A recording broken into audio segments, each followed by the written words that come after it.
Connor here. Join our fabulous curmudgeonly community on Facebook at facebook.com/group/curmudgeonrock.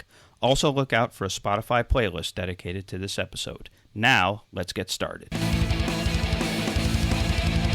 This is the Curmudgeon Rock Report, and this is your podcast made by rock geek iconoclastic outsiders for rock geek iconoclastic outsiders.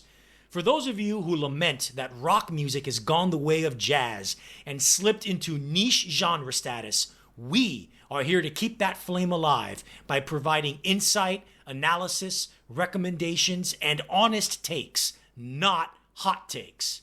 And hey, there's a good chance you'll learn some rock history you never knew before. Hip-hop's origin story lies in the longing of young men and women from the Bronx in the 1970s trying to transcend the poverty, crime, and day-to-day suffering found in their neighborhoods. We've established that in past episodes of this podcast. The arts of DJing, MCing, b-boying, or just breakdancing, and graffiti channeled the competitiveness of gang life into something more positive, something wholly creative and exciting. Yet as hip-hop evolved and the role of the MC and lyricism grew, so too did a gaze on the reality of inner-city life. Hip-hop people could cold rock a party in their neighborhoods all they wanted, but the threats of drug abuse, gunplay, and other rough undertakings weren't going away. In the view of some rappers and producers as the 1980s drew to a close, maybe the gangster life was something to celebrate.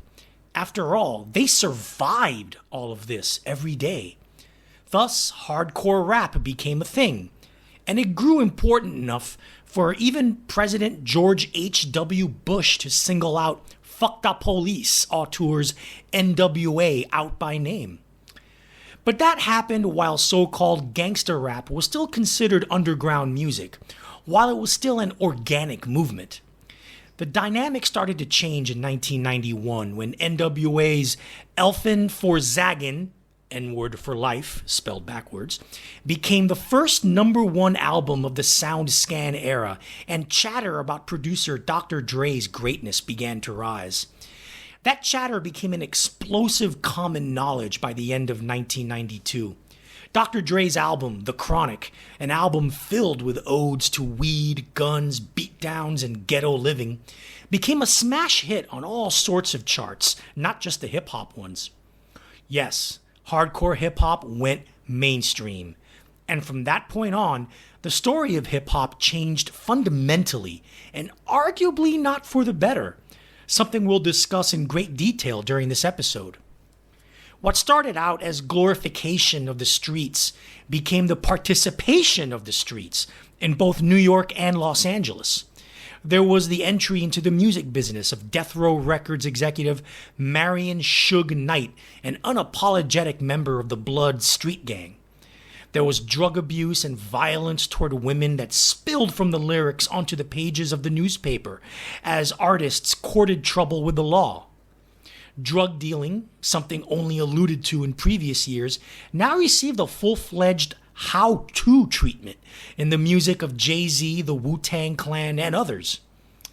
And then there was the beef between Tupac Shakur and Christopher, the Notorious B.I.G. Wallace, which went way, way, way beyond battle rapping and became a severe and devastating blood feud that resulted in the still unsolved murders of both young men.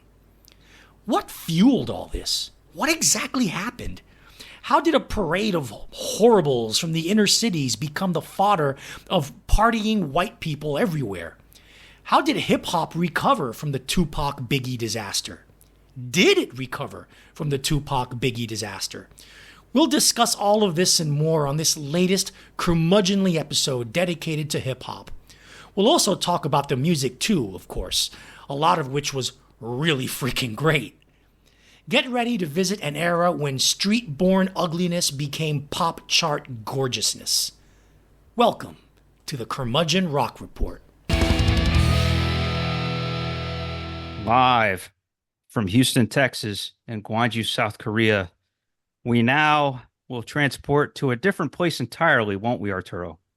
Yes, the parallel universe. Yes, we live in the same city in the parallel universe. Everybody lives in the same city in the parallel universe. It's called Utopia Land, baby. And there, rock and roll is still the thing. It's really, truly the main thing, man. We still vibe on it. It still sells. There's still a Tower Records. There's still another music for those of you who either live in New York or have lived in New York and remember the greatest record store of all time. So this is the segment of the show where we talk about new and newish albums that we think in a parallel universe where rock was still predominant would be getting lots of love and would be more prominent than they are currently. And so with that said, Arturo, who are you covering on this episode's version of Parallel Universe? Yes, hailing from Ireland, folk singer Oisin Leech, spelled Oisin, pronounced Oisin, just this year released his solo debut album, Cold Sea, a beautiful, shimmering record of haunting, ghostly beauty. Leech, who is also a member of the folk duo The Lost Brothers, has been around since the mid-2000s or the mid-noughties, and while he may be an Irish folk singer, he certainly does not play Irish folk music.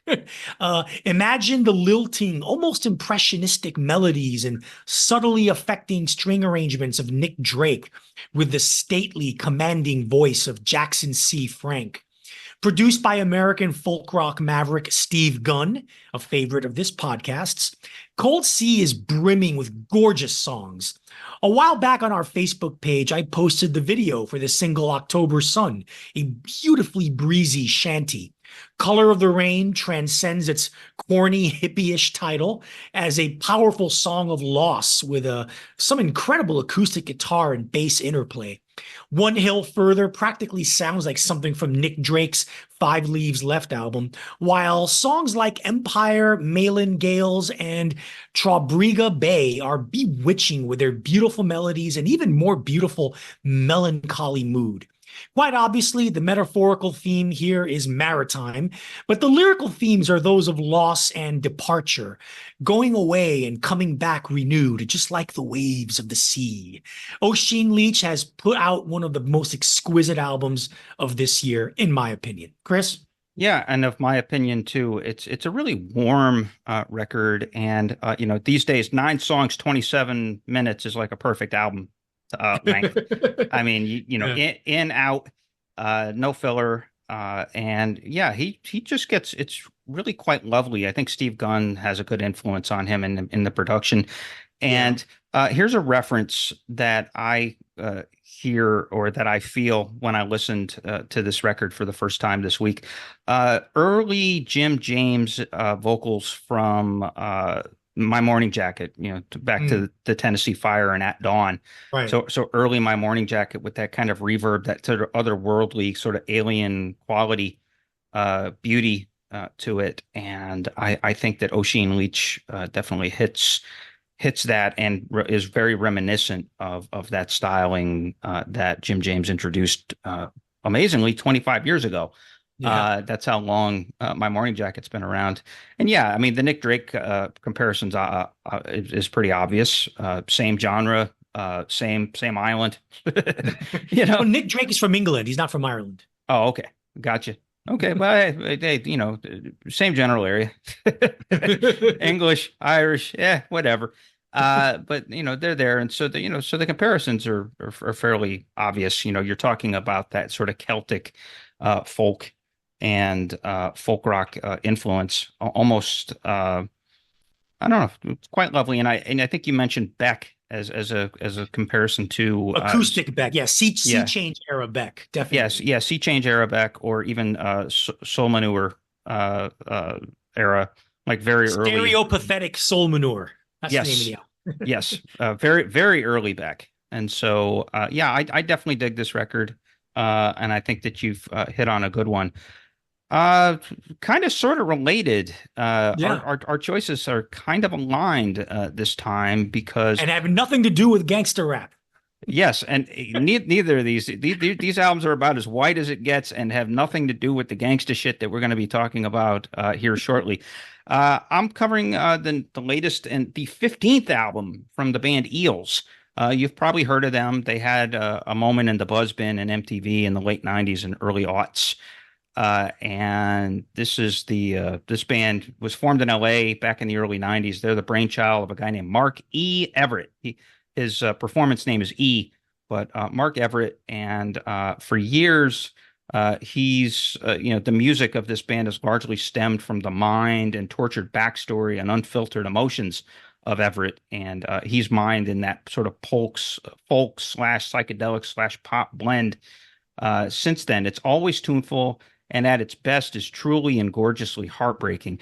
If you want to check out a couple of classic records, check out Electroshock Blues from 1998 and Souljacker from 2001. And then a pretty damn good album is a 2003 Shoot Nanny. That was Everett at the height of his powers. And a brilliant double album, Blinking Lights and Other Revelations from 2005. Love that record. Gotcha. And so, yeah, plainly Everett, what did we say before we went on the air here? He's like 62.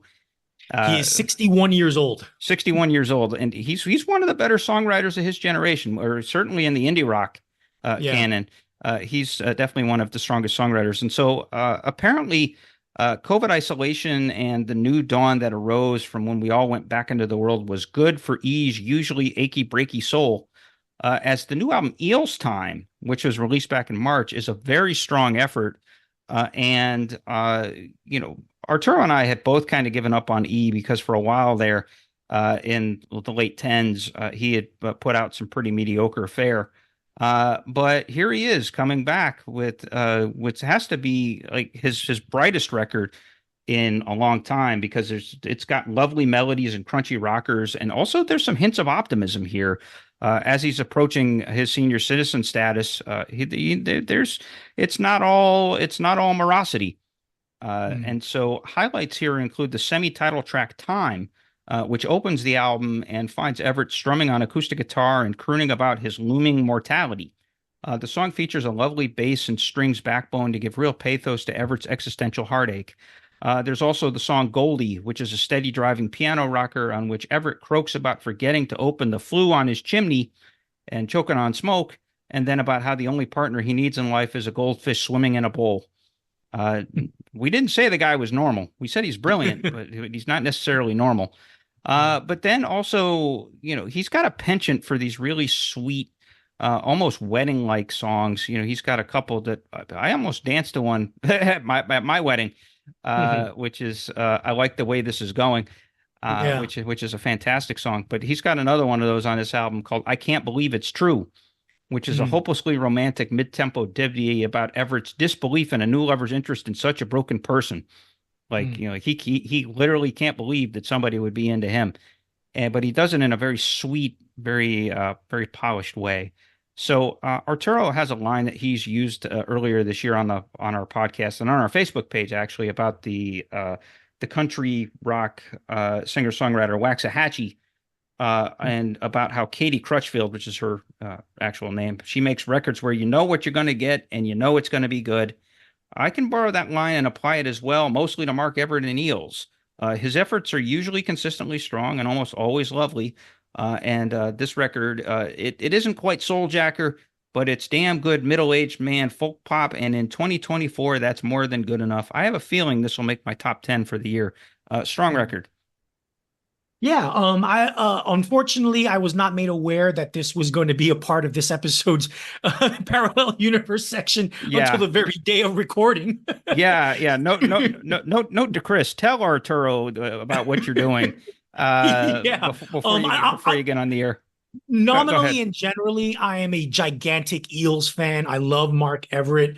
If you want to hear really good reviews of Mark Everett and Eels, Pete Townsend of The Who, is a gigantic Eels fan, and he wrote a review of a book that Mark Everett wrote, and he compared it to Eels' music, and it's a wonderful piece that Pete Townsend wrote. Townsend is a massive Eels fan, by the way. Anyways, I concur with him. After the double shot the two albums. I'll refer to him as he because Eels is basically Mark Everett. The two albums he put out in 2010, End Times, which is a masterpiece, and Tomorrow Morning, the follow, which is like the part two of that record. He went on a run of albums where he's basically recycled himself. 2013's Wonderful Glorious, 2014's The Cautionary Tales of Mark Oliver Everett, and Oliver is his real middle name, by the way, and The Deconstruction in 2018.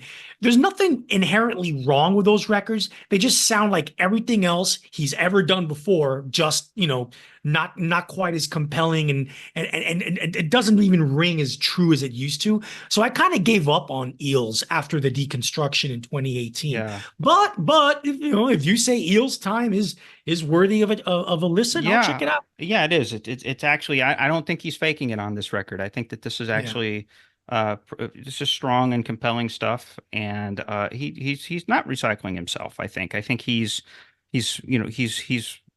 writing and he's singing like he means it. Chris here again. Arturo and I have differing feelings about the subscription streaming service Spotify. While he likes to rail against the algorithmic component, I like the ability to find and then manage a personal catalog of music. The program is especially great for assembling playlists. Well, guess what? We've assembled a playlist to accompany this episode. The playlist features a healthy mix of all the music we describe and analyze during the episode. Think of it as a soundtrack to your curmudgeonly life.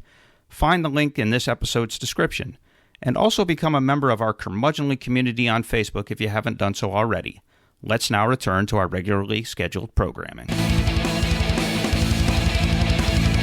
So, if we're talking about 1990s hip hop, you really have to start in the West Coast because that's where Dr. Dre lived, and Dr. Dre's The Chronic really did. I mean, you can argue NWA, Straight Outta Compton, really started gangster rap in 1988, but it was The Chronic that brought it to super duper mass consciousness, household name status. And you really had to start in the West Coast with Dr. Dre, with Snoop Dogg, back then known as Snoop Doggy Dogg, and of course, Tupac Shakur. But you gotta really, really start with Dr. Dre's The Chronic. Yes, and you have to really, really start well before The Chronic hits to understand the evolution here. The Chronic, we're starting there because that really kind of marks. We named this album when hip hop, when hardcore went mainstream, and this is that was the moment that it did when The Chronic hit. But there was basically a multi-year lead up to this and how it happened.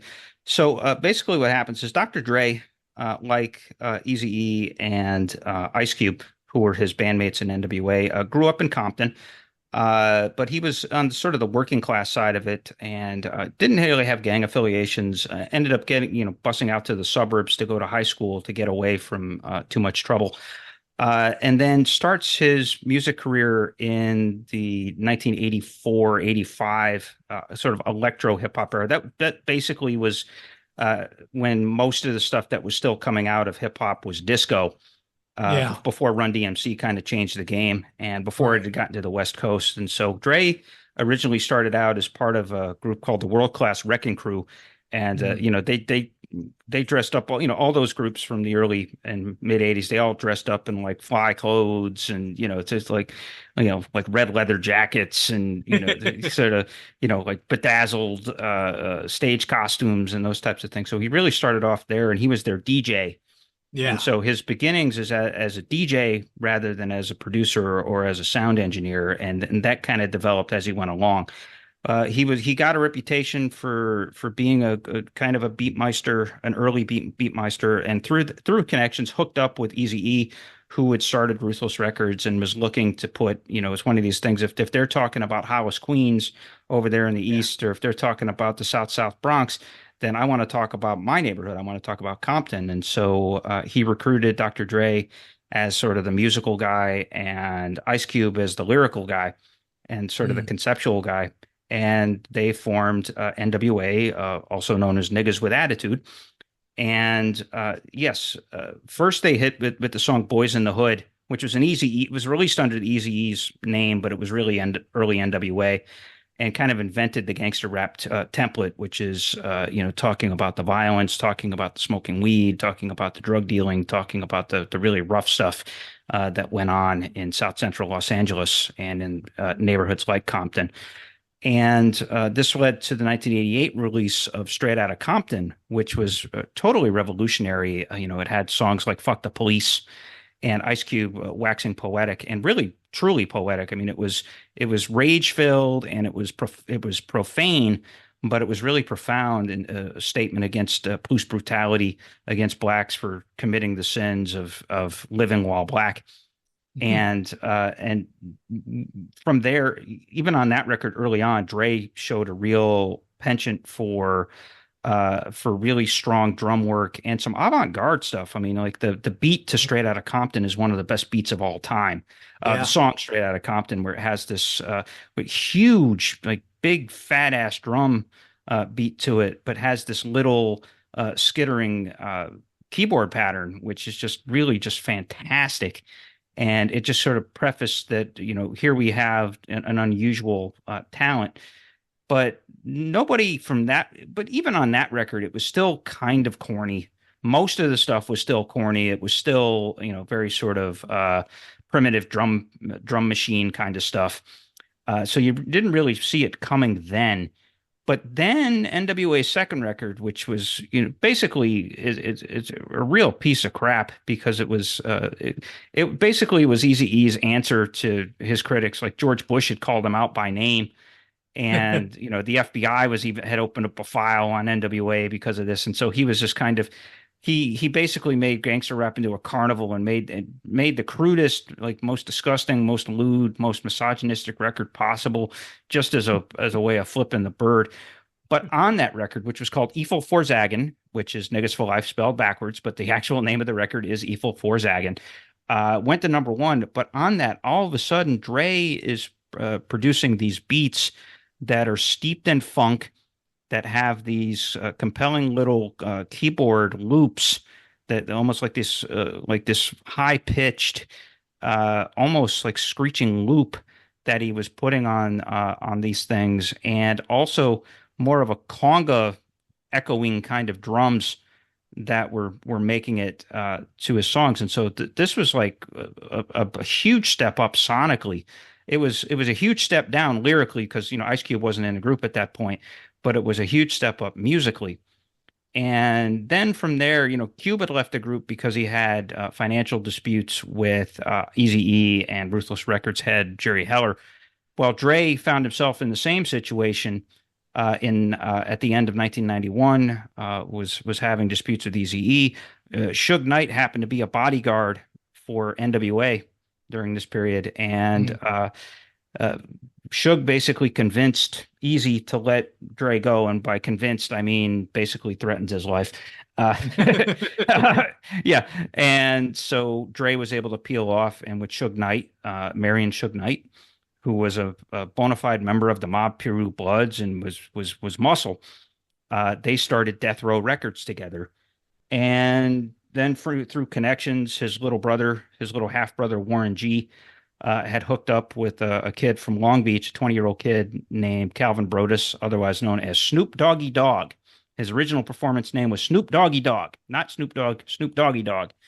And basically made the introduction. Warren G made the introduction to Dre, and Snoop became Dre's ultimate secret weapon in terms of rap.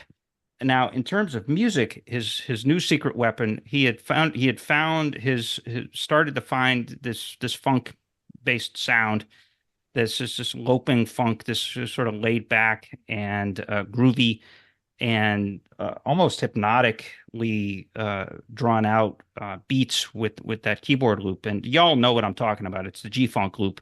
If you've heard Gin and Juice, it's that. It's basically heavily based on what George Clinton did with Parliament. Yes, and that's what I was going to say. He also discovered George Clinton, and at this point, hip hop kind of goes through cycles. That first it went through the James Brown phase of the early 80s, or the late 80s. And then starting in 1991, it had a jazz phase, most prominently manned by a Tribe Called Quest and Gang Starr. Well, Dre kicked off the '70s funk Yeah. era, and so combining Snoop Dogg with that nasally voice and the George Clinton Parliament samples, he came up with this formula for the Chronic. And the Chronic is ranks high on a lot of the greatest albums of all time lists for a reason. More for its influence than its actual quality. I think that I agree. Yeah. I mean Yeah. it's got some great singles on it. It's got some funny skits on it. But it kind of wanes in some spots. Right. It's a party record, and what it does is it takes all of that roughness from the neighborhoods of Compton and Long Beach, where Snoop was from. You know, the gunplay, the beat downs, the weed smoking, the drug dealing, all of that stuff, and makes it into party music, and makes it into Right. funk, and turns it into like this big, broad, unapologetic celebration of all of that stuff. The Chronic was actually a strain of marijuana that Mm. was popular among those guys, Snoop Dogg and DOC and that nigga Daz and Corrupt and all the other Lady of Rage and all the other young rappers that were hooked up in that whole stable with Dre. And so the Chronic comes out and it becomes a huge, huge hit, led by the song "Nothing But a G Thang" at first, which and that reached number one on the Hot Mm. 100 and Yeah. stayed there for weeks. The album reached number one and stayed there for weeks in very early 1993. It was huge. And then the video for I mean the full name of the song is "Fuck with Dre Day," but on MTV they just stuck to Dre Day. And Mm. it's a video basically of just goofing on Easy between all of that, it just became this big hit phenomenon. And really, what it did is it turned that Hello? the Oh, original NWA formula was not necessarily glorifying it; it was magnifying what was happening in right. the neighborhoods, but it wasn't necessarily glorifying it. I don't think Ice Cube gets enough credit for he never really glorified it; he magnified it. But then Dre and Snoop and those guys, they actually did glorify it. Yeah. And it became this big success and it became a big hit. Let's just put it this way. They found out a way to make the blackest music possible or the blackest subjects possible and make it palatable for like white kids like us. Yeah, for sure. Yeah. Listen, here's my thing on Dre's The Chronic. I acknowledge it is one of the greatest albums of all time, and it's a classic, but I don't have it as high as some people do. Yeah. I have it in the middle range of my 500. And the reason being is this. Listen, I understand what sampling is all about. I understand it's all about recontextualization. Is taking a sound or taking a song or a style that you identify in one way and taking it out of its context and putting it in a new context to give it different meaning. That's what sampling really is all about. And I get Yes. it. My problem with the Chronic is that what Dr. Dre does isn't he kind of goes beyond sampling. He's just taking the entire original source material and just plastering it on here. Hey, it's a new song. Let's put Snoop Doggy Dogg rapping over it. It's more than just sampling. It borders on copying, really. Yeah, And but then again, I mean, but that's always been a an argument against sampling, like Kanye West's stuff, like like "Ain't No Love in the Heart of the City" by Jay-Z yeah, is basically taking Bobby Blue Bland's original and yeah, Jay-Z just rapping on it. exactly. There's almost nothing new to it except for maybe the drum programming, and it's Well, the and same that's thing here. and that's why I think Yeah, that song sucks. like But let me ride on the Chronic is essentially mm, just yeah, a full extrapolation right. of that the part of that I can't even remember the name of the song, but basically like half of the musical references in Dre comes from the album Mothership Connection, Right. and Right. like two songs on Mothership Connection basically birthed like six songs on the Right. Chronic, and let me ride being the most blatant ripoff Yeah. of the bunch. It's still a cool ass song Right. because the DOC was still ghostwriting for Dre at that point,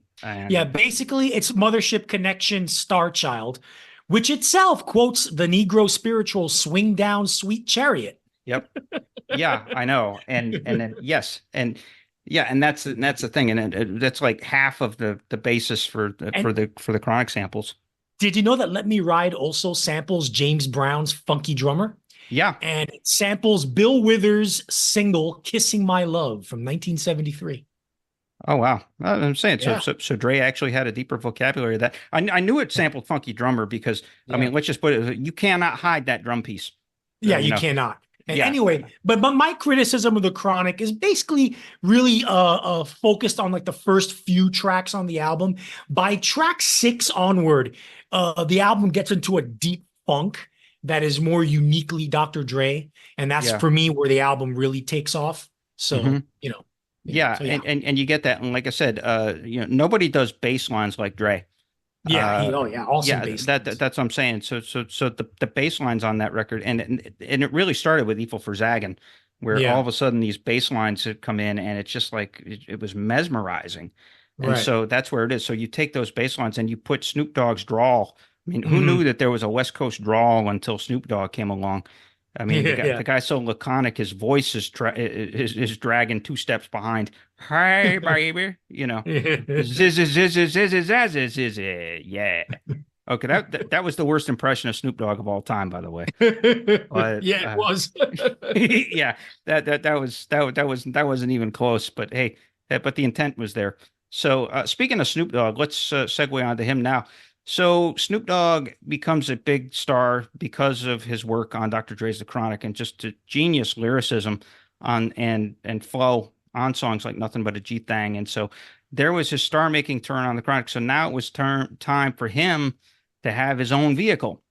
And here comes what's essentially The Chronic Part Two Yeah, in Doggy Style, which yeah. was came out in the fall of 1993. I remember we had just started college. It was Yep. one of the first weeks that we were in college that album came out, and that continues and it really kind of deepens the party Yeah. vibe. And so you get immortal songs like Gin and Juice and Doggy Dog World and a few other Murder was the case that they gave me. yeah, absolutely. And you get stuff like that, but basically it's more dramatic in its beat work, I think, that you have some really solid drama beats on it and some really kind of funky stuff on it, but soulful. And I think that Snoop's thing was less about the sort of the baseline funk and more about kind of soul samples and like his take on Lottie Dottie from Yeah. that record, which this is a Snoop Dogg thing. Is he likes to do a cover of an old school song on each one of his records, and Right. so he did this cover of Slick Rick and Dougie Fresh's Lottie Dottie, but Mhm. he turns it into like almost like a slow jam kind of R&B track with female singing on it, and him just kind of like really taking the Slick Rick thing and exaggerating it like 300% and like Right. stretching out the syllables. And so that album also hit number one on the Hot 100, or excuse me, the Billboard 200 albums chart, and was basically like the party album of 1994. Literally every party we went to at SU Yeah. You would hear play. Snoop Dogg. You would hear several of those songs, and like any album that has Gin and Juice on it, I don't care what the rest of the record's like, that's going to be a classic record and will be remembered because Gin and Juice is simply one of the greatest hip hop singles of all time. Yeah. With so much drama in the LBC, it's kind of hard being Snoop D-O double G, but I somehow, some way keep coming up with funky ass shit like every fucking day. Yeah, he Just sure does. classic stuff. Here's the thing. My thing on Snoop Dogg. Yeah, I mean this is a great record. I'm not gonna. I will not acknowledge that. A lot of people who know me tend to like either kind of criticize or make fun of me when I talk about how when I talk about bands and artists and how it's always their early stuff that's their best stuff, Yeah. their first few records, and after that you don't need to listen to them anymore. And it's true with a lot of stuff. It's especially true with Snoop Dogg. Can you name me one other classic Snoop Dogg album other than Doggy Style? Can't name the albums, but I mean, but his biggest hit ever was "Drop It Like It's Right, Hot" from that's a song. The 2004. song, yeah, that Yeah, song is awesome. But I'm talking about albums. What is the other classic Snoop Dogg album? uh, the Zero. Do- yeah, the Dogfather was pretty good. That was his follow up from 1996, and Yeah. then actually the album he put out for No Limit was not terrible. Mm. in But like, 1999. well, But what people remember from him? They're gonna remember everything on Doggy Style, and they're gonna remember Drop It Like It's Hot, and they're gonna remember his personality, yeah, his shtick. I mean, his shtick. Yeah. I mean, come on, the guy hosted a Girls Gone Wild video, and I think for a while that was like the most popular DVD of all time. Was Snoop Dogg hosting the Girls Gone Wild video, Yeah, where yeah. at the end he's like too fucked up to even talk. So yeah, y'all should check that out. It's Snoop Dogg hosting a Girls Gone Wild video. Which if you don't remember that, that was probably the crudest television franchise of all time. Basically, the whole Yeah. thing was show your boobies on camera, Yeah, and that was yeah. and they probably paid those girls to do that, you Yeah. know, to just go around the bar That like, wouldn't fly today. yeah, I mean, it might fly, but it would not be quite as acceptable as Yeah. accepted. It wouldn't make as much money, probably now, and it wouldn't get the channels or the promotions that it did. So yeah, so those two records really kind of ushered in this era where it was okay to drop F-bombs and talk about weed on mainstream radio and to talk about rough subjects.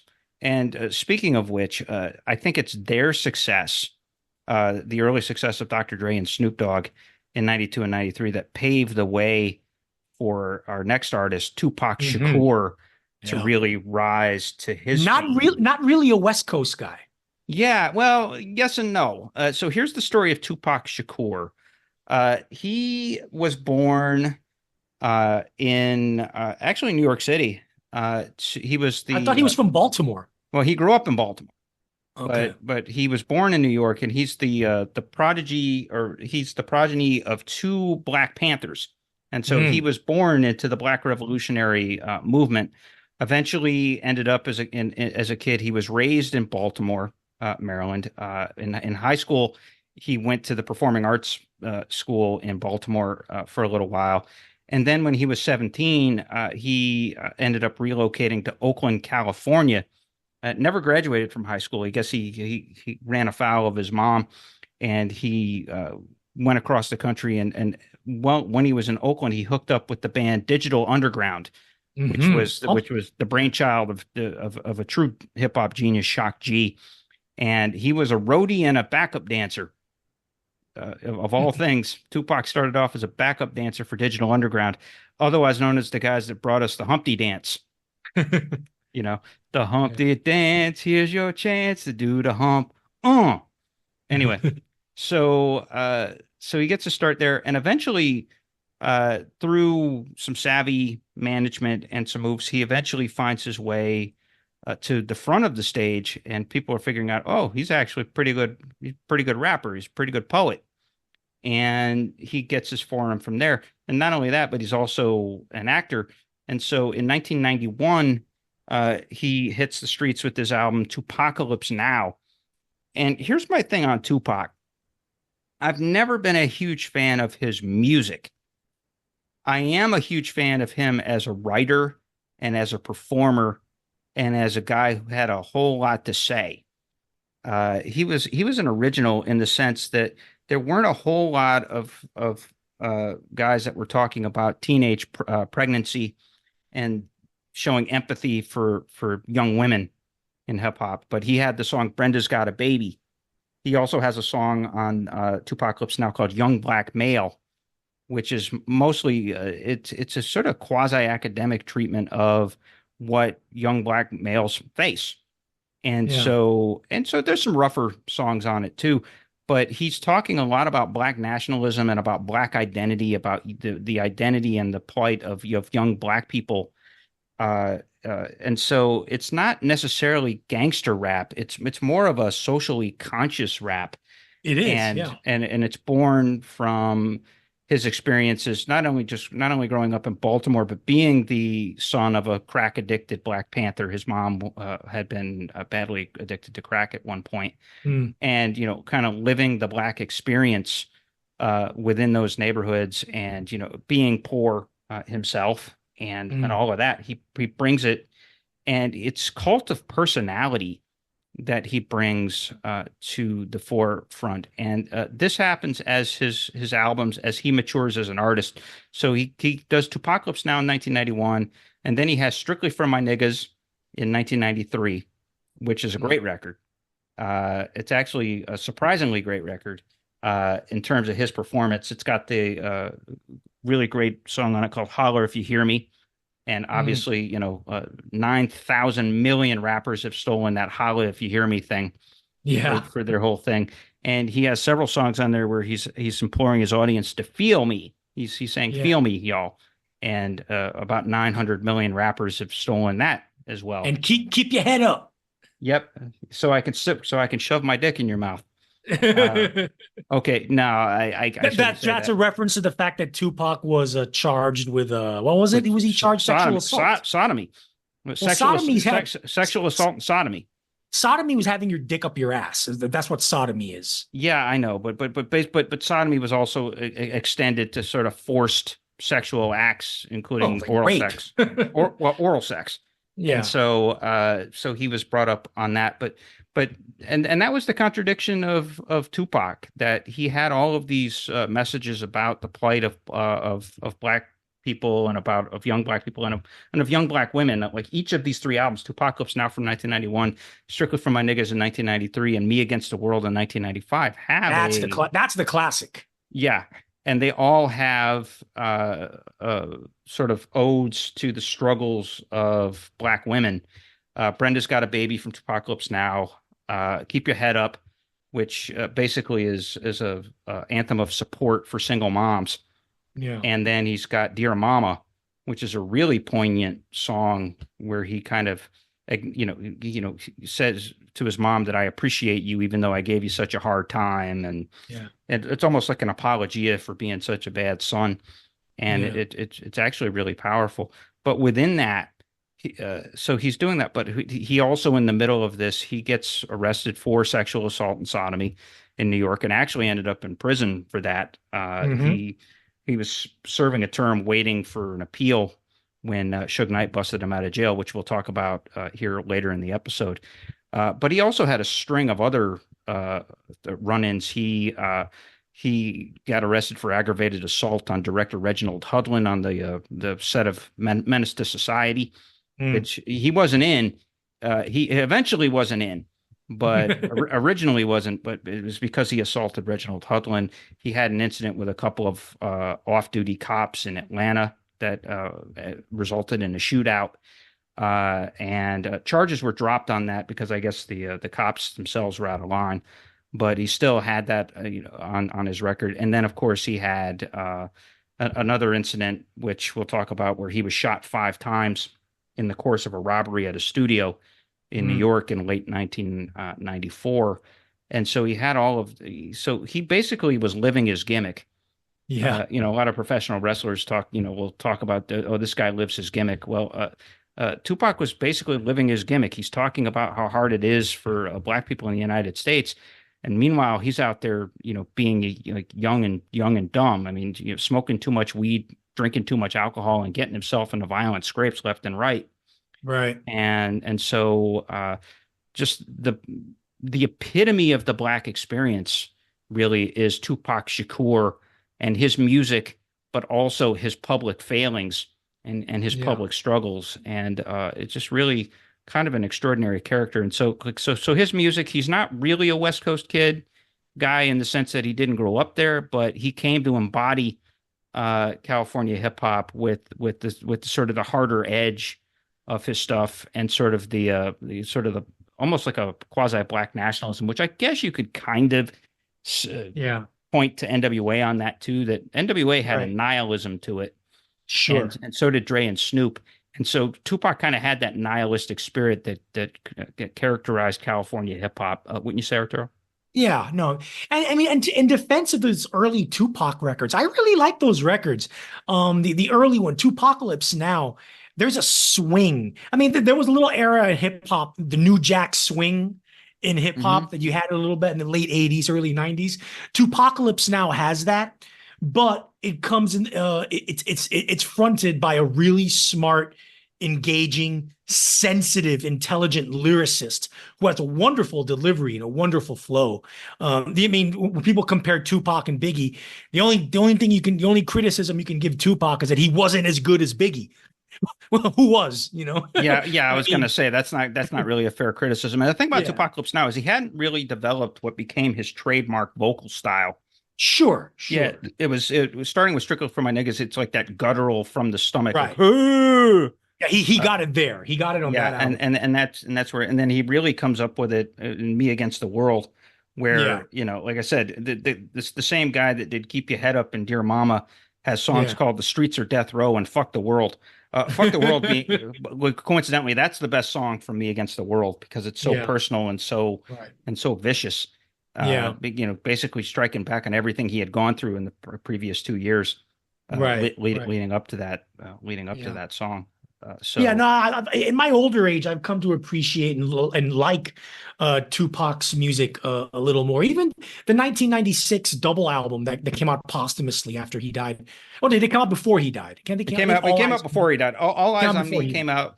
Yeah, that's the one that has California Love on it. Yeah, and his sellout song. I ain't mad at you. So it's not quite a song. Well, actually, it's most famous for Hit 'Em Up, right? Which is the diss track on Death Row. But his best album is actually the Machiavelli record from late 1996. That was released posthumously, and that's the Don Illuminati Effect, I believe, is the name of the Machiavelli, the Don Illuminati Effect. And that's where he kind of gets back to Black nationalism and Black Panther sort of militancy on that. And he's also a little bit more poignant in terms of sort of being regretful and mournful, and also very mindful of his mortality. I think you get the sense that he didn't expect to live that long. Remember, he was only 25 when he died, when he was murdered. And you get a sense he really didn't expect to live that long, not only based on the way he was living, but also based on the statistics of young Black kids from the inner city that grew up in the kind of poverty and grew up in the kind of chaos that he did, that there was not a long life expectancy for those guys. And so the mortality shows up on Machiavelli probably more than any of the other records, although it's pretty strong on Me Against the World too. Me Against the World is his masterpiece. That's on my list of the greatest albums of all time. That's the official Tupac entry. That album is interesting because there are a lot of slow songs on that record, especially in the middle. There's some. It's almost kind of ballady in spots, but it's really good ballady. It's Tupac at his most introspective, at his most sensitive, which is like what I like. My favorite kind of Tupac, actually. Yeah, he could pull it off because he was an intelligent lyricist. He was a good enough lyricist. That he could pull it off, I mean, Tupac, in terms of force of personality, in terms of what he had to say, in terms of his writing ability, is one of the single best rappers of all time. I don't necessarily like his rapping style. I'm not a fan of that guttural voice. I'm not a fan of his flow. I'm not really a fan of the music that they came up with. I think that, to me, like my favorite Tupac song is probably "Fuck the World," and then "Keep Your Head Up" is pretty good too, in terms of the interpolation that it does. But you can't deny that as a writer, he's the single most influential writer in hip hop history, because so many people have borrowed from. Think about Ja Rule. Yeah, like Ja Rule is a joke, and then 50 Cent basically borrows from Tupac too. Like 50 Cent borrows the whole "I got shot 9 times and lived" kind of iconoclasm, and so without Tupac, you wouldn't have 50 Cent either. So think about those guys are both a couple of phonies, and are basically aping Tupac shtick. Well, as we see, that's the West Coast. Right. And there are a lot of West Coast artists actually came out, and we're going to talk about them in our lightning round of singles. But before we get there, the West Coast had a loud roar with Dre, Snoop, and Tupac, and who was an East Coast transplant. But of course, there was an East Coast response. Oh, yeah. With the sounds of West Coast hip hop flooding the airwaves in the early 1990s, It didn't take long for the birthplace of hip hop, New York City, to produce its next wave of talent to challenge the likes of Dre, Snoop, etc. And boy, did they. A whole wave of artists, producers, and rappers got busy throughout the 1990s. But the attitude and ethos of hardcore New York hip hop, and frankly, all of the East Coast in general in this era, were exemplified by a trio of all-time classics that each did their part to change the hip-hop landscape.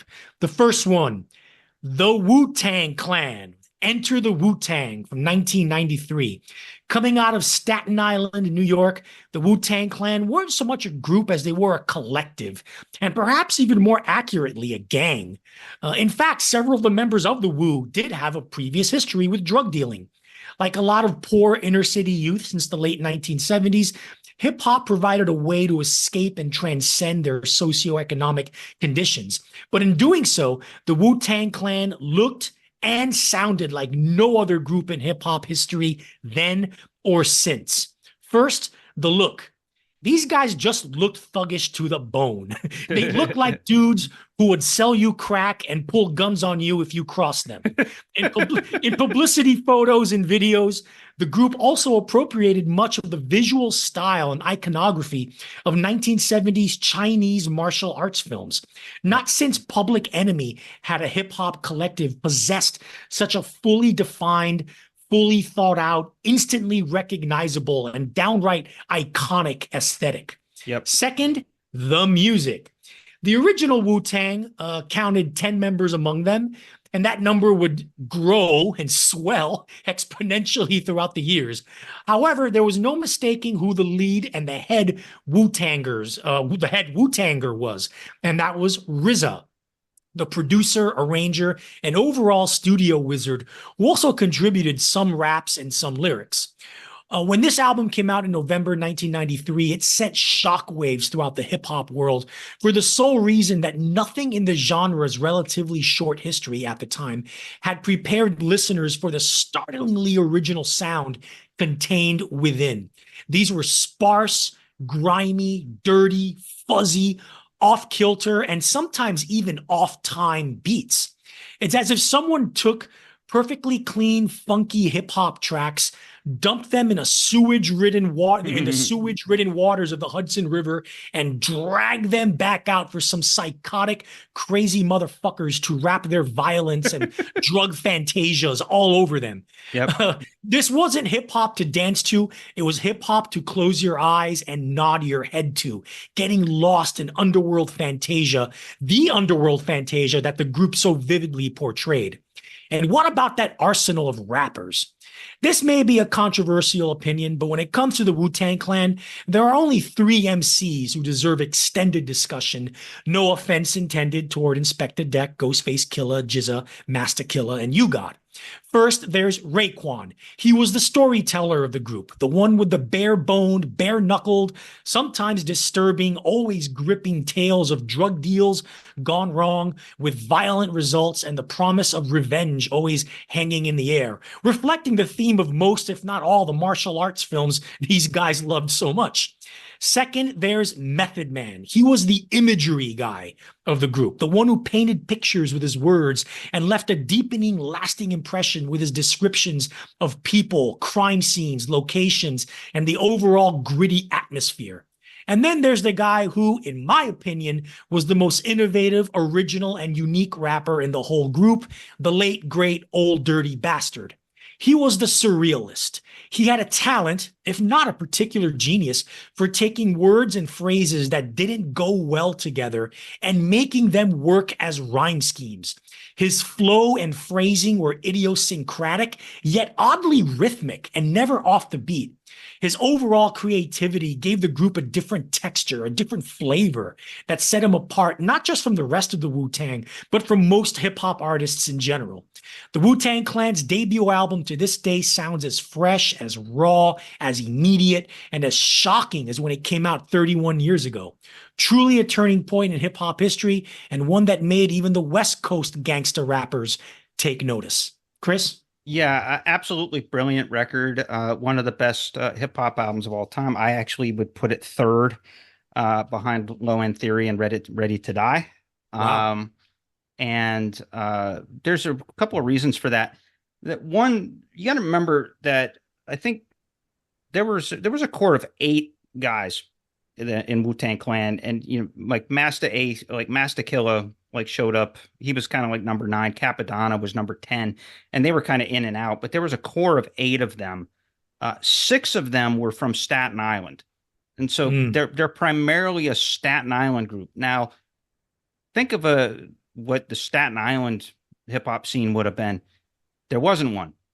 They created it. Yeah. So basically, here you have these guys from like the armpit of New York, like the real armpit of New York, the slums of Staten Island, and from there, if you're being relatively ignored, if you're the little brother of the scene, you kind of have this freedom to come up with your own mythology, and so yeah, they steep themselves in those Shaw Brothers kung fu flicks and spaghetti westerns and comic books. Obviously, Ghostface Killer was he got an entire album called Iron Man that was based on the Tony Stark. He got a whole concept album based on the Iron Man comic book. And so comic books, kung fu flicks, and then putting that together along with the sort of the crime drama stuff that you mentioned, Raekwon. Don't give short shrift to Jizza and Ghostface, by the way. Those guys are both brilliant as well, and have released brilliant albums of their own, solo records that are much revered. And so Jizza and ODB were both from Brooklyn and had their own thing before they even hooked up with the Wu-Tang Clan. They were like kind of underground stars in Brooklyn, and so being from sort of off the beaten path, and basically what you had was a bunch of drug dealing nerds from Staten Island, and that like to sit around and smoke pot, watch these kung fu flicks, and make music. And you have Bobby Diggs, RZA, who's just absolute genius in not just his influences as far as Asiatic music, but there's a alternating, and it's kind of weird. They're like simultaneously minimal and maximal beats because there's a lot going on and there's not a lot going on. So the rappers fill the space brilliantly with their performances, but there's not much to distract from what they're doing. Right. And so it's these skeletal piano and snare drum beats. And so just really remarkable stuff in that they invented their own mythology. That they're kind of like, you mentioned Public Enemy. They're like that. They had their own mythos. They came up with their own shtick. They had their own language. They had their own style. They had their own universe, their own lexicon, and just really original and it was hardcore too. It was a product of the streets. I mean, this was as hard as it got. Yeah. And so we're talking like drug dealing nerds who watched kung fu when they weren't out hustling. Right. Just remarkable. Yeah, and they just create, not just the iconography, they the look, the aesthetic. Hip hop had never seen anything that hard edged before. Now, speaking of hard edged, the next masterpiece album of this era from the East Coast, Nas and his debut album Illmatic from 1994. I mentioned earlier about Method Man and how he was an image maker and scene setter with his lyrics, as well as how Raekwon was a narrative storyteller. Well, what Nas did with his debut album Illmatic from 1994 was put those characteristics together and make hip-hop downright cinematic. This was the long-belated hip-hop answer to 1970s blaxploitation films put on CD, with a virtuoso rapper and lyricist taking us on a journey of yearning and desire to escape your difficult and oppressive surroundings with mixed results. This isn't a concept album, but it sounds like, and more importantly, it feels like one. There's an economy of words to Nas's lyricism and descriptions that nonetheless manage to leave a beautifully drawn picture in the listener's mind, and more importantly, a feeling of knowing what the the narrator feels and is going through, much less what he's thinking about. He vividly describes the grim nature of life on the streets, but doesn't glorify it, choosing to simply portray it as it is and leaving the listener alone to ruminate on what's happening, as if they're being dropped off alone in the middle of the night on Queens Boulevard and surrounded by the dread and menace made implicit. There are multiple producers on this album. DJ Premier from Gang Starr does 3 tracks. Large Professor does 3 tracks. Q-Tip from A Tribe Called Quest does 1. Pete Rock does another. But it doesn't sound like a wildly disparate album. In fact, echoing my concept album comment from earlier, it sounds like a unified whole. And that whole is track after track of airtight, concise, rolling earworm grooves that serve as the perfect template for Nas's poetry. And with Illmatic, Nas absolutely staked himself out as not just one of hip-hop's most prodigiously talented rappers, but also one of its finest poets. Yeah. However, Chris, I know you've always thought Nas is overrated. Yeah, well, only in the sense that this is like his only like truly great record. And he's got one very, very good record, God's Son, which came out in 2003. And he's got this, which is a classic, but then he drops way off from there. He can never aspire to, he aspired to get back to it, but he never quite did. And so I think overall, I mean, his catalog is quite mediocre. And for the last 20 years, he's basically been trading off as his status of the poet laureate of his generation. And so he's kind of in there's a Gen X hip hop circuit, kind of an old timers hip hop circuit. And he's one of the preeminent, like Wu-Tang is big on that circuit too. Like Wu-Tang goes out and tours constantly, and Nas is big on that, but he's kind of like the NPR. The NPR listener's favorite rapper is Nas. And for good reason. He really is kind of the poet laureate. He became the poet laureate of hip hop through this album, Illmatic. He's like basically like a more literate, a more multi-syllabic version of Ice Cube, in the sense that the realism and the grittiness is there, but there's more of a cleverness and more of a wordplay, whereas Ice Cube is sort of more straight up in your face. Where it just is evocative, but more artsy in his approach. And so, yeah, there's a lot of great stuff on this record. New York State of Mind is one of Primo's best beats. I love The World Is Yours by Pete Rock. That beat is fantastic. One Love, which is Q-Tip's song, is just sensational. Represent is another good one. So I said just a really, really strong record. And I think because he was from Queensbridge, and just as a representative of Queensbridge, I think what Ice Cube accomplished in Straight Outta Compton is what Nas accomplishes for Queensbridge on Illmatic. And so that's what I'm saying. So this is another example of hardcore going mainstream, because you don't necessarily think of Nas as a hardcore rapper because of his artsiness. But his stories are pretty hardcore, though. Yeah, the storytelling and the imagery on this record is pretty hardcore. This is not sanitized in any way, shape, or form. I mean, and he has, like I said, he's kind of the thinking man's rapper, and the NPR set loves him. But he's hard. He was hard. And so he definitely, so this was a good call to include this in our celebration of this era of hardcore going mainstream. So very good call. I'd like to start talking about the Notorious B.I.G's classic 1994 debut album, Ready to Die, by talking a bit about Puff Daddy, or P. Diddy, or whatever the hell his name is, Sean Combs. History has seemed to codify... Sex offender. Has seemed to codify the idea of Puffy and Biggie being joined at the hip. After all, the album came out on Puffy's Bad Boy Records with distribution by Arista Records. However, a quick read through the album's credits shows that Puffy had a hand in producing only 7 of the 17 tracks, and only 2 of them were solely produced by him.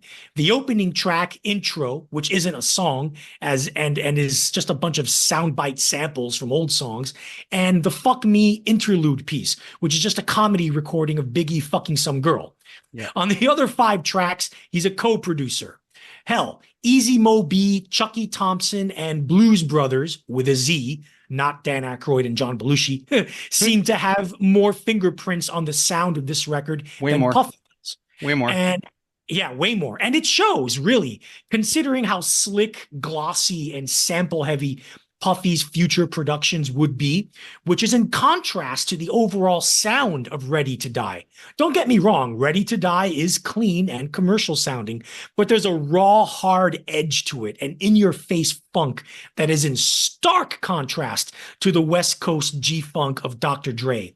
The raw edginess in the latter came in the rapping and lyrical content, but the music and beats were much smoother and laid back.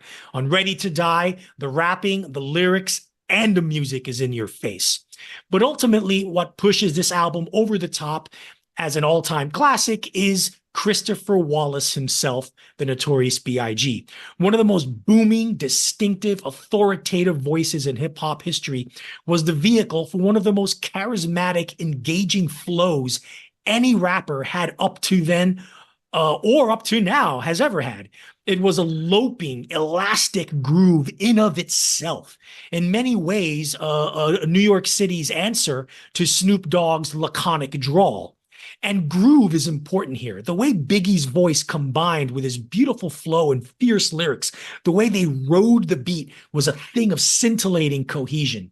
Yes, while it can be argued that with Biggie's tales of drug dealing, misogyny, and materialistic excess, he ushered in what I call hip-hop's Duran Duran era, a lengthy period of the glorification of bling-blinging shallowness and vapidity. Unlike inferior rappers who followed in Biggie's wake, Jay-Z included, Biggie at least balanced things out with introspection and humanity in the form of regret and remorse over his lifestyle choices, especially how it affected his family, namely his mother, his wife, and his kids.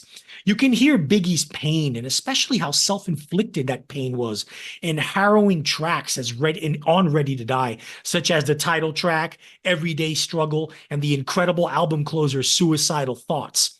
Biggie's Ready to Die set the stage for mainstream hip hop for the rest of the 1990s, even into the early 2000s.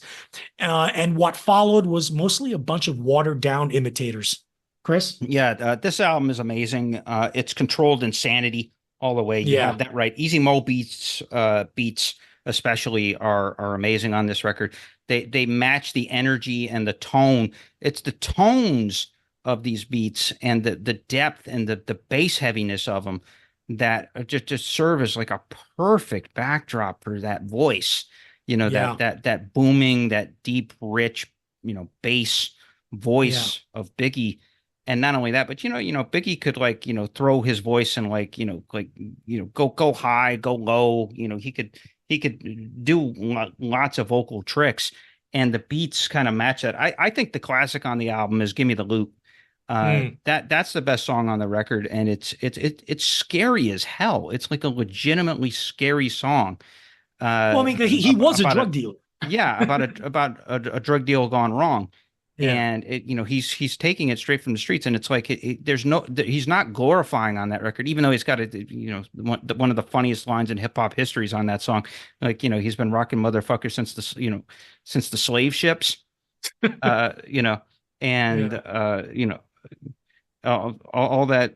that stuff, and he's just it's just amazing, like what he is able to evoke in his lyrics with his voice. There is the celebration, there's the stuff like Big Papa that's on it, and there is some of that shallower stuff on it, but there's also just, again, like Ready to Die, and a lot of that, like Suicidal Thoughts, like you said, and just a lot of that pathos and a lot of that just sort of introspecting that fear that Biggie's main emotion that kind of defines that record is his sense of fear. That his sense of the world closing in on him, his sense of not, I'm just trying to make it through the day. I don't know what's going to happen to me and to my family. Am I going to die out here? And then not only that, but the fear. And it's also defined by knowing that he has self-hatred too. And so there's an honesty to the record as well. Right. And so there's a self-loathing, there's a fear, there's a guilt, there's almost a shame Yeah. that he expresses. Like, even on the joking songs, he's almost like the self-deprecating humor kind of belies that he was confident in his abilities, but he had a wounded soul. Mhm. And that's what he's like, one of the most compelling characters in hip hop history. The amazing thing is that he was 22 when he wrote 21 or 22 when he wrote most of Yeah. this record. Yeah. And so for him to have that kind of maturity to capture those emotions and to capture them in as few words as he did. And that's the thing. He wasn't that wordy, Yeah. like, and he's kind of the Miles Davis of hip hop too. Like the way that he could style his voice to the beat, Yeah. and kind of mix and match. And Hmm. so, Easy Mo B, serves up these palettes that Biggie just dominates, and it's just absolutely incredible. And the thing is I only put Ready to Die behind the Low End Theory because at least the Low End Theory is enjoyable to listen to. Yeah. Or There's some more, disturbing stuff here. Like something was yeah. disturbing, I guess, in a good way, but just stuff that really unsettles on Yeah, this it's record. a very unsettling. Like "Give Me the Loot" is an incredible song, but it's unsettling. Yeah. And even "Fuck the World," which is the song that he does with Method Man, is Yeah. actually pretty unsettling too. Yeah. And yeah, and like I said, my only complaint about the album is it can do without "Fuck Me." I mean The interlude, yeah, one that's of the just the two corny. tracks that Puff Daddy produced all by himself. Yeah, yeah. Basically, yeah. I'm gonna do a comedy routine of Biggie. The funny part is he probably did mic up Biggie getting laid. I don't know. Maybe. I Yeah. don't know. No, I'm kidding.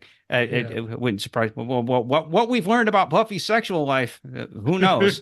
And who knows? Maybe the girl was 14. But oh yeah, we have to goof on Puffy. He's not had a very good year. On this episode, we discuss the era in the 1990s when hardcore hip hop went mainstream. For the next episode, we're jumping back 20 years into the past to discuss another strand of black American music. After the surprising commercial success of the 1971 independent film Sweet Sweetback's Badass Song, and the even greater commercial success of the movie Shaft, also released in 1971, the American film industry saw an explosion of movies that, for the first time, focused on African American characters and the struggles of life in urban inner cities. They were called blaxploitation films, and while the quality of the movies varied widely, the music that comprised the soundtracks of these movies was often incredible and some of the best R&B, soul, and funk music of the 1970s. Isaac Hayes, Curtis Mayfield, Marvin Gaye, James Brown, and a host of other legendary names contributed some of their finest music to these movies. And the Curmudgeon Rock Report is going to chronologically break down the best individual tracks from all of these film soundtracks. Join us next time as we'll bring you the best songs from 1970s blaxploitation films. Okay, so we mentioned some of the iconic all-time great classic albums of this period. Now let's get into the singles, and there are a lot of great 1990s hip-hop singles. We're going to break them down lightning round style, one by one. First, there's Gang Starr with Take It Personal from 1992. As the 1980s turned into the 1990s, Gang Starr may not have been the most commercially successful hip-hop group around, but they were one of the most critically revered groups while also being immensely respected by their peers. DJ Premier continued making thick, juicy beats, with Guru rapping in his combination of streetwise toughness and social consciousness. This track from 1992's Daily Operation album is a deep head bopper and as intellectual intellectual a diss track as there is out there. Chris? Yeah, absolutely. And there was never a better match of producer to MC than Yeah. Premier to Keith Elam to Guru. Just incredible stuff. And I love this beat because it's so minimal that Yeah. it's got those sort of the dense drums and that spooky piano loop, and it's just Guru riding it, and Yeah. it's just perfectly tight, and it's just it's not even like that much of a jazzbo track, which kind of was more of their reputation. This is more of kind of Yeah. a streetwise song, and it works really, really, really damn well. Proto Nas, really. Yeah, yeah, exactly. Well, yeah, exactly. It's just Premier kind of carries over what he was doing here, and he kind of. It was actually Primo was not a big deal kind of producer to the Stars until Illmatic. Right, right. Yeah, True. and so he was kind of workshopping his stuff Mm, with Guru. So right. there you go. Right. Next, Gangstar again with Gotta Get Over from 1992. They're back, this time with a song from the 1992 crime thriller film Trespass. DJ Premier crafts one of the most chest thumping bass lines in hip hop history, while Guru, unsentimentally and quite coolly at that, describes what he has to do to get ahead in the difficult life he finds himself in. Nihilistic in other rappers' hands, coming from Guru, it sounds more like role play. Chris? Yeah, yeah, exactly. It almost sounds like a college professor giving a lecture. Yeah. In some respects, that's how heady Guru could be. I mean, that guy was a singular talent. And again, great beat. I love that little blues guitar lick that accompanies it too. It's just really, really strong. And like I said, Gangstar pretty much from like 1991 all the way through like 98 could do no wrong. They were one of the best groups. They were one of the best groups of the 90s for sure. And they were the hip hop heads hip hop group. Yeah, absolutely. And the thing about it is that they were more hardcore than you realized, because Yeah. they were so smooth and so smart. But I don't know, Guru was pretty rough, man. Listen to some of his words. Yeah, I was like, yeah, damn, he was pretty harsh, or he Yeah. could be pretty harsh. So there you go.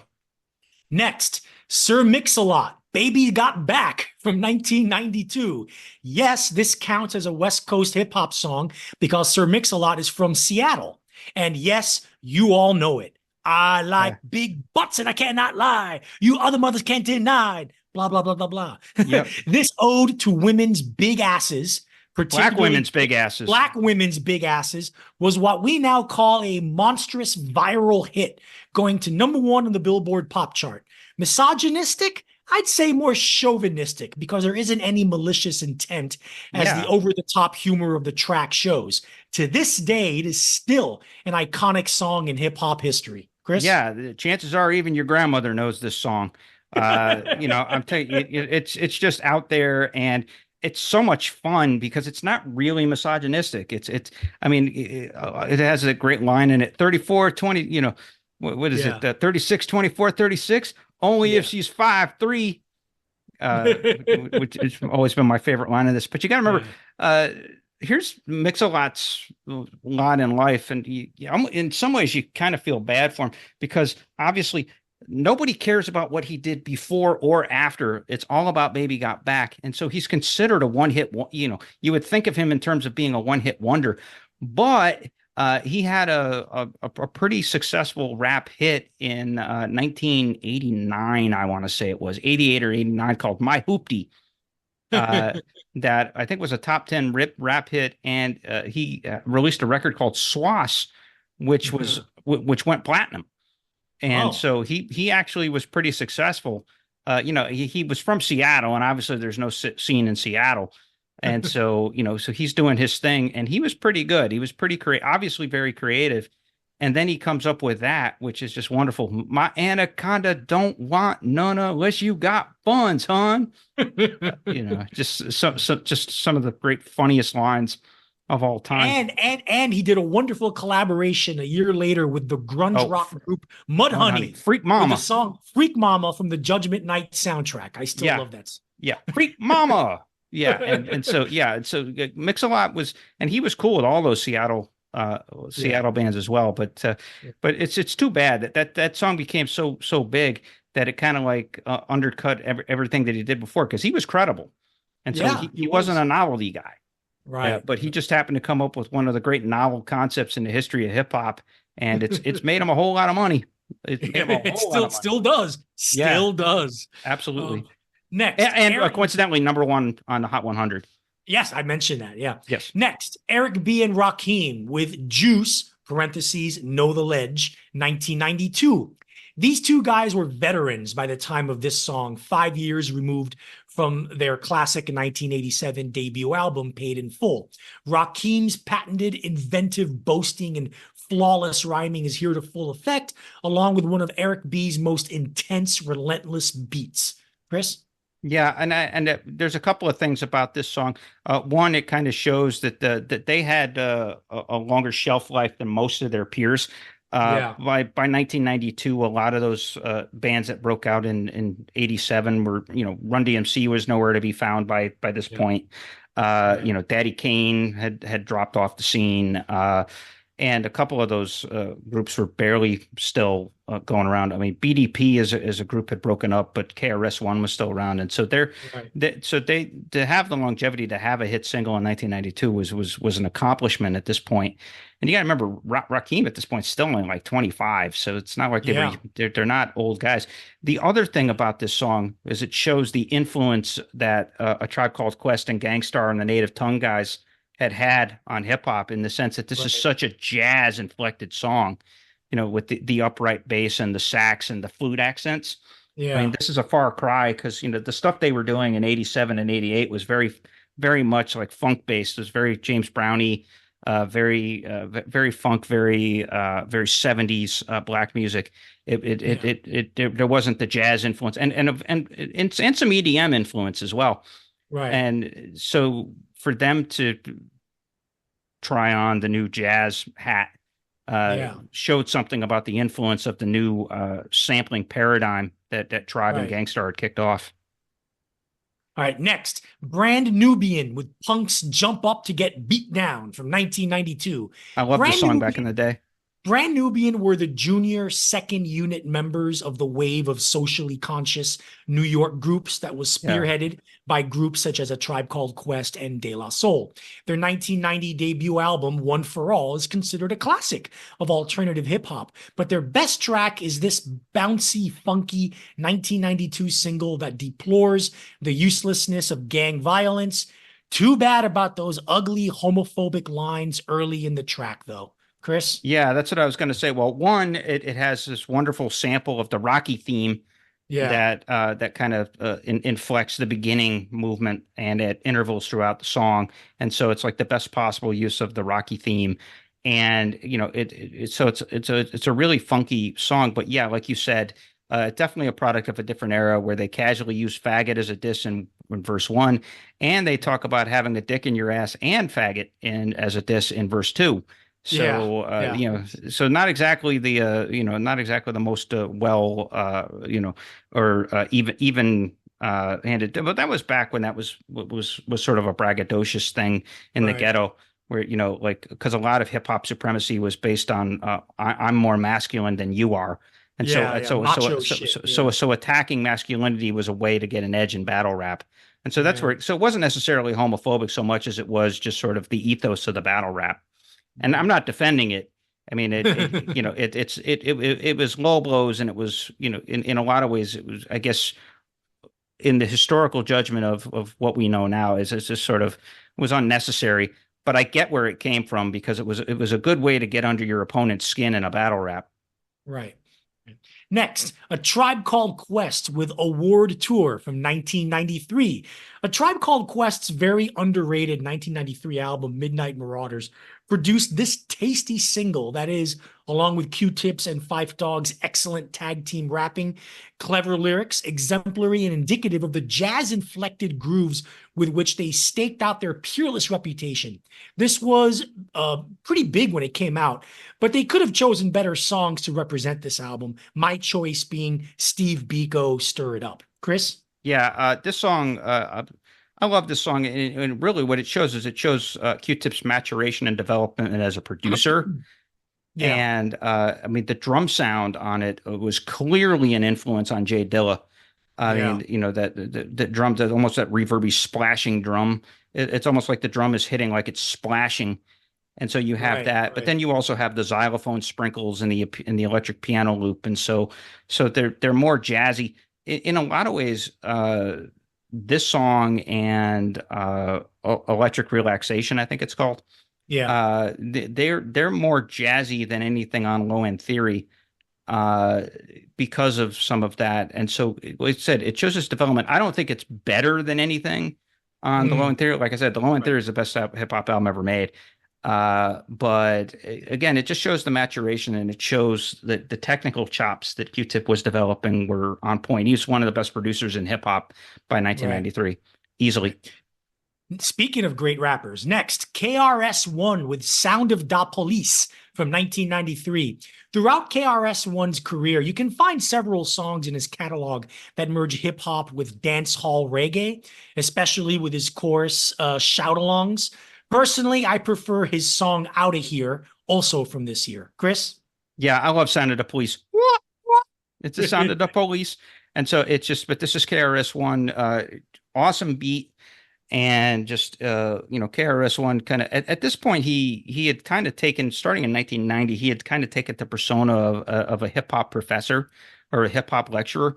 Right. He's lecturing about the evils of the ghetto and about pining for hip hop respect and all Yeah. of this. And so he's kind of taking that professorial stance and pointing it towards the cops, Right. and to devastating effect. I mean, there's just some really powerful imagery and just really sort of powerful dissent that he has with this. And again, nobody used his voice. And like you said, he had a lot of that reggae dance hall influence, but nobody used his voice to better effect ever than KRS-One. He's one of the best rappers of all time because of that. And that whole thing that he does on the chorus is just genius. That whoop, it's the Sound of the Police, where it's where he's mimicking the siren.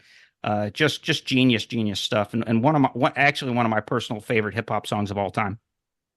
Next, Tag Team with Whoop, There It Is from The other song on this 1993. list your grandma knows. Even if you know this song just by the title and its incessant refrain, you had to have been living and aware in the year 1993 to know how ubiquitous and entrenched in popular culture this song was. In the fall of that year, I was once watching an American football game featuring the New Orleans Saints. Every time the team did something good, a sack, a touchdown, a first down, a big run, or a catch, the crowd would chant the chorus of the song. Whoop, there it is. Whoop, there it is. Well, the legendary announcers Pat Summerall and John Madden were calling this game. After the Saints got a sack and the crowd started singing Whoop, there it is, guess what? Madden himself started in his dorky way to chant the chorus to this song. That's how fucking over this song was. Yeah, Chris. yeah, absolutely. And it's made a bit of a comeback in the last few years. That there was a series of Geico commercials a couple of years Yeah. back Yeah. where the two guys from Tag Team Yeah. appear, and it's a goof. It's basically them hanging out in some lady's kitchen, singing about ice cream. It's Scoop, Yeah. there it is. And so, but just catchy song. I mean, the thing about it is this is one of those lightning in a bottle things. I'm sure the rest, I don't know any other Tag Team song. This is a true one-hit wonder, and Yeah. maybe the truest one-hit wonder in the history of hip hop. And these guys Uh, made millions and millions of dollars. oh yeah, but deservedly so, because awesome bass line. It's that juxtaposition of that electro bass line with the hand claps. That's just, Yeah. it is a catchy as hell song. And I love that shaka laka, shaka laka, shaka laka, shaka whoop. You know, I will that's, always think of John Madden when I think of this yeah. song. And this song, strange but true, only reached number 2 on the Hot 100. Yeah. But it's stuck in the top 10 forever. Yeah, it did. And obviously it topped the hip hop charts, and it was all over the place, and it never died. As long as people are paying to go watch sporting events, Whoop, there it is will be part of the filament, kind of like We Will Rock You. Yeah. It's Really. just part of the filament, baby. Yeah. Next, Cypress Hill, Insane in the Brain from 1993. This group's self-titled debut album from 1991 was a landmark for Latino representation in hip-hop, with badass, funky beats and lyrics reflecting tough ghetto living, and showing that it wasn't just the realm of the African-American experience. By the time of their follow-up album, 1993's Black Sunday, which actually went to #1 on the Billboard chart, Yes, it did. they had become a cheeky parody of themselves, rapping about weed and getting stoned all the time. Nevertheless, this is one killer track. Chris? Yeah, it's a killer track, and you got it right. That this was Cypress Hill falling on a formula, and they figured that they're the one audience that they did not expect to become a hit with the debut record was white college frat boys. Yeah. And so they kind of said, you know what? The weed play and the gunplay resonated with them. Let's just talk about the weeds and the guns. Let's take away the social significance, or let's even take away the menace, and let's just make ourselves into a couple of like rodeo clowns. And they did. And so you have to hand it to DJ Muggs that this was kind of his pop distillation of the Cypress Hill thing, and Right. it worked beautifully. Yeah. Next, the Beat Nuts with Reign of the Tech, REIGN of the Tech, TEC, also from 1993. More Latino hip hop, this time from New York. The duo known as the Beat Nuts, Juju of Dominican descent, Psycho Les of Colombian descent, are technically still active, even though they haven't released an album of new music in 20 years. Their debut single, however, while lacking first-class rapping, is rich in menacing funk and thick-ass, groovy sampled saxophones. Chris? Yeah, and it's actually it's very heavily influenced by G-Funk. Yeah. Which is strange because they were associates of the Native Tongues. They weren't necessarily part of the Native Tongues, but they were cool with Jungle Yeah. Brothers and A Tribe Called Quest, and so Right. they're kind of like surrogate members Yeah. of Native Tongues, and so they kind of eschew that for this kind of sound, which is Yeah. very, very, very West Coast. Yeah. And it's actually it's one of the better captures of the West Coast thing by an East Coast band of this period, Mm. for sure. Next, Queen Latifah with UNITY from 1993. She Mhm. may be a famous Hollywood actor now, but there was a time when Queen Latifah was arguably the leading female artist in hip hop. UNITY was her biggest smash hit, a vintage slice of jazz inflected and sampled socially conscious hip hop with a strong feminist message, especially striking in an era where so much of mainstream hip hop seemed to have it out for women. Chris? Yeah, seriously, like a song of support for a victim of domestic violence Yeah. in the midst, because remember, she was from East Orange, New Jersey, which is where Naughty by Nature was from too. And she also was kind of an offshoot member of Native Yeah. Tongues as well. Sure. And Sure. so like her thing, like, she had Ladies First, which we covered on the last hip hop episode in this series. And then she had this. And so for her to come up with these feminist anthems is pretty spectacular accomplishment. Who are you calling a bitch? And getting these hooky songs and getting that attention and doing it on her terms, but doing it in a very powerfully feminine way. And then, Yeah. of course, now she's the equalizer on CBS. So There you go. go figure. Volume 10. Next is Volume 10 with Pistol Grip Pump from 1994. This is an absolute classic slice of Los Angeles gangster rap. It has the bouncy, deep funk associated with early Cypress Hill and NWA.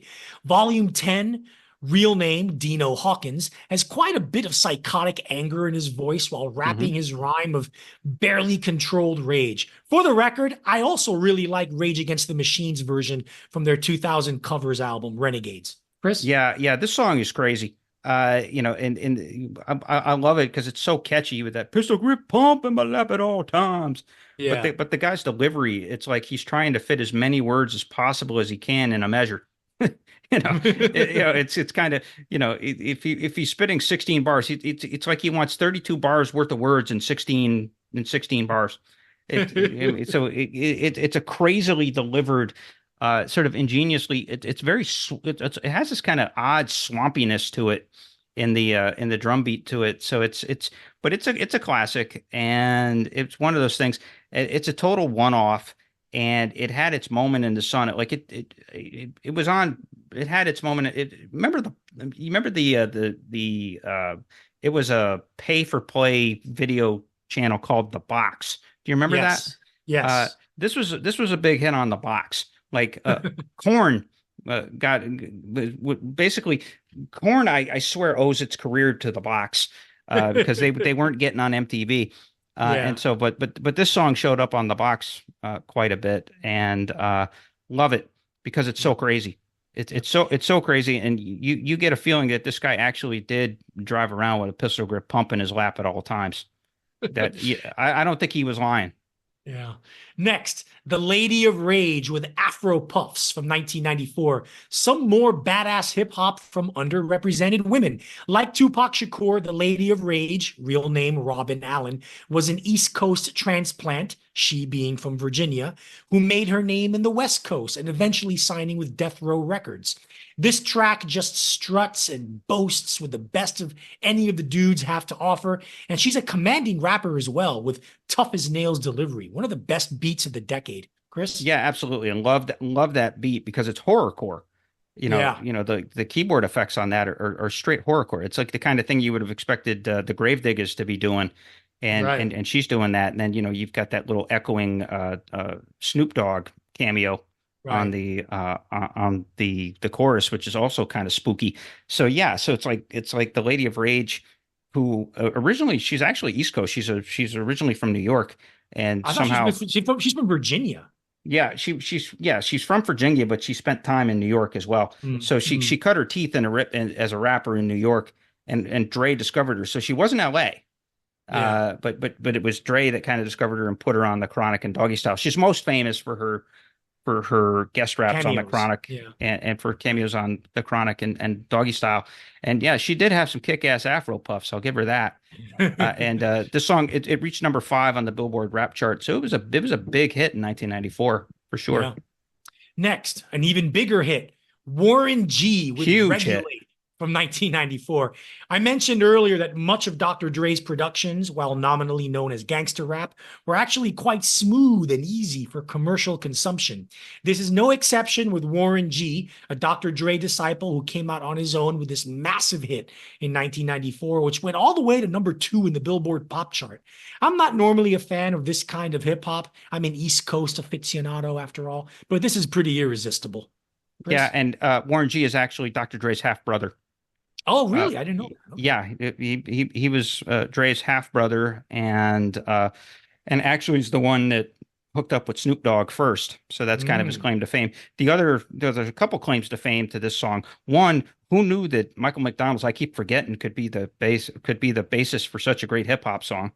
Yeah. So hey, Michael McDonald, we don't necessarily associate him with hip hop, but hey, it worked. And then this effectively was the introduction of Nate Dogg to the world. Nate Yeah. Dogg had he had an illustrious career in the mid to late 90s and even into the 2000s with Fabulous, Mm. of being kind of the smooth crooner. He would Right. sing the hooks. He had this like rich baritone voice, and so he was kind of like the gangster of love, Yeah. singing the hooks to these songs. So there you go. Yeah, great song. It's actually from the movie Above the Rim, Right. which is actually a really underrated kind of street basketball court drama with Tupac Shakur and Leon Mm. were in that movie, and it's actually a very underrated crime drama type of Yeah. movie. Yeah.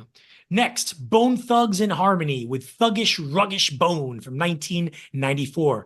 Not from the West Coast, not from the East Coast, but from Cleveland. Cleveland, of all places. They joined the migration that so many others did to Los Angeles and signed with former NWA member Eazy-E's Ruthless Records and released their debut single in 94.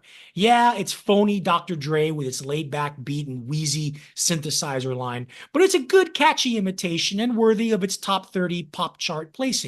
They would go on to have more commercial success as the decade went on. Chris? Yeah, this is definitely early Bone Thugs and Harmony because by the next year they had developed a style, or they had Yeah. adopted a style where it was very sing-songy, so that almost like they were trying to be jazz singers as rappers.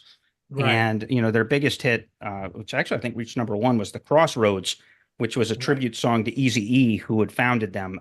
They were signed to Eazy-E's Ruthless Records. And so, I mean, so the West Coast thing and the aping Dr. Dre thing is not a coincidence. Yeah. Eazy-E was taking advantage of the moment that Dre had born through the Chronic and was Yeah. using Bone Thugs and Harmony to get there.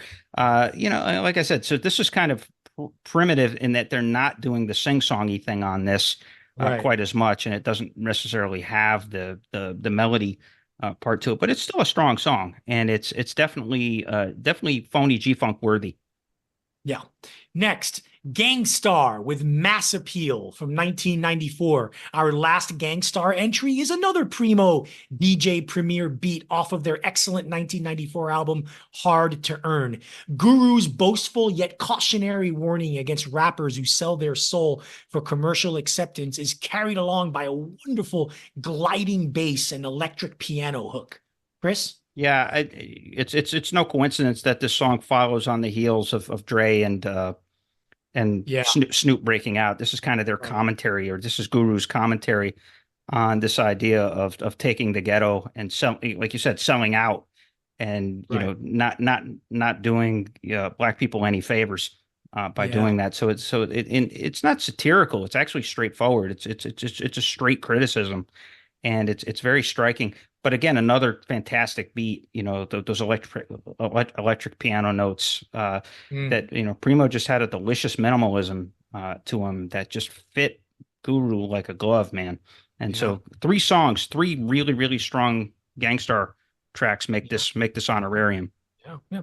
Next, Craig Mack with Flavor in Your Ear from 1994. We stay in New York and head on over to Puff Daddy's Bad Boy Records for this huge top 10 pop chart single. As a rapper and lyricist, Craig Mack was never going to give Biggie a run for his money, Nope. but this is easily one of Easy Mo Bee's best productions, with its steady beat offset by its slightly off-key bass line. Chris? Yeah, it's got that off-key bass line. It's got those two horn notes that are cross-cutting that big ass drum. So Yeah. it's smooth as hell. And then, of course, Mac did himself a favor by putting Biggie on the track with him. Yeah. Yeah, I was Yeah. gonna say, talk about riding the coattails. So you have one of Easy Mo B's best beats. You've got the best rapper in the world. Is it any wonder that it went to number 9 on the Billboard Hot 100? It's also certified platinum, so it was a Wow. huge hit. And Yeah. I just remember for a couple of months on the SU campus, Syracuse campus, we couldn't avoid it. Yeah. It was ubiquitous as hell. Next, Old Dirty Bastard with Shimmy Shimmy Ya from 1995. We start a streak of solo Wu-Tang Clan members with ODB's most famous solo track. RZA's patented, grimy, skeletal beats and lingering piano hooks are the perfect platform for ODB's wonderfully eccentric vocals and surrealistically goofy lyrics. Granted, boasting about loving sex without condoms may not be the best message to put out there, but this is a banging track. Baby, I like it raw indeed. Chris? Ooh, baby, I like it raw. Yeah, yeah, it's just great stuff, and like the beat is like avant-garde. I mean, Yeah. totally avant-garde, and it has that sort of it's really Asiatic. You would almost expect that it came out of one of those Shaw Brothers movies. Yeah. Just really mad Yeah. genius stuff where it's just like the one of the best combinations of beats and rapper on this whole list. Right. And just like you said, he was a mad genius. Like he could just come up with crazy ass stuff, Yeah. and just I don't know, just R.I.P. ODB. He probably was the best of the Wu-Tang rappers and the most talented. The most he innovative and original. Yeah. Oh, absolutely. Like Ghostface was pretty original too, and Raekwon, and GZA. But And ODB had an edge on all of them because he was so crazy. I mean, Yeah. he was almost crazy like a fox. I mean, he Yeah. literally was crazy. He was a schizophrenic crack addict. But I mean, so he literally was crazy. But he just had a genius style, and he could just hear things that others couldn't, and Right. it showed up in his music beautifully. Next, GZA with Liquid Swords from 1995. I gave GZA some short thrift earlier when talking about Wu-Tang's debut album, but this may be his greatest solo song off his most famous solo album, with, you guessed it, more low-down and dirty production from RZA. GZA's rather ho-hum boasting is enhanced by a wonderfully flowing and long chorus rhyme. Chris? Yeah, this is a great song. But the thing that makes it great is the album version, where it has this long lead in from a Shaw Brothers movie of some little kid, some little girl talking about a ninja attack on her family, and it's just like this really weird, really eccentric way to begin the album. and then obviously it comes in with that little bouncy rhythm guitar lick and that fat bass line, and just GZA was a hell of a lyricist, and RZA actually holds his own on this track too. So it's just a lot of fun because the beginning of it is so spooky and weird with that Shaw Brothers sample, and then it becomes fun. But I actually think Liquid Swords, and we're going to get into this in a second. I think Liquid Swords is the second best of the Wu-Tang solo records. Mine is ODB's N-word, please. Yeah, no, I really think that Liquid Swords is number two, and we're going to talk about the number one Wu Sangle record right now, actually. Yeah. Raekwon with Criminology from 1995. In all honesty, Raekwon's entire album from 1995, Only Built for Cuban Links, is an indispensable must-have classic. And like you said, Chris, arguably the best Wu-Tang solo album of all. But this track, with its minimalist RZA beat accented by a seemingly out-of-tune piano, is a perfect sampler for the epic gangster novel in music that is the album itself. Chris? Yeah, I know. It's spooky as hell because you get like you're still like hitting those smacking drums, but it has those two piano notes that like very minimal, very dark, very weird, very mysterious, and very, like you said, off kilter and off putting. But it works brilliantly and then you have the chorus, which is like as maximal as hell. It's like horns and strings, and it's a pure. You could tell like RZA had a rich cinematic vocabulary. Like that when he wasn't making music, he was sitting around watching old grindhouse movies. Yeah. And so the aesthetic of this song is total like 1974 grindhouse cinema. Yeah. Like B level cinema. And you could just see him hanging out in the dark watching these movies, and this is the soundtrack to it. It's pretty amazing. Yeah. Next, Method Man with I'll Be There For You, segueing into You're All I Need to Get By, featuring Mary J. Blige from 1995. Hey, even the Wu-Tang Clan can find time for sensitivity and romance, and Method Man does so with this massive hit single, a duet with Mary J. Blige, and coming off his 1994 solo debut album, Tickle, Yep. whatever. No, he doesn't sing, but it is fascinating hearing Method Man rap his loving affection over the same voice and flow he uses to otherwise describe violence and criminal endeavors. Yet another spacious, spooky beat by RZA. Is this really a love song? Yeah, I mean, but it makes sense because Method Man was kind of the Clint Eastwood of the group. He was kind of their leading man. He was the most charismatic of those guys. Right. He was the most telegenic. He was the most charismatic, and he had this kind of persona, like he had the swagger. Right. And so for him to take that swagger and to turn it into swaggering tenderness, so to speak, and then obviously with Mary J. Interpolating the Marvin Gaye, Tammy Terrell hit, "You're All I Need to Get By." It's really really extraordinary stuff, and like I said, it was a huge crossover hit. And the reason that Method Man is still around and he can get acting gigs and kind of acceptance in Hollywood and acceptance in entertainment is largely based on the success of this song with Mary J. Right. Next, Big L with MVP from 1995. Big L really deserves his own episode.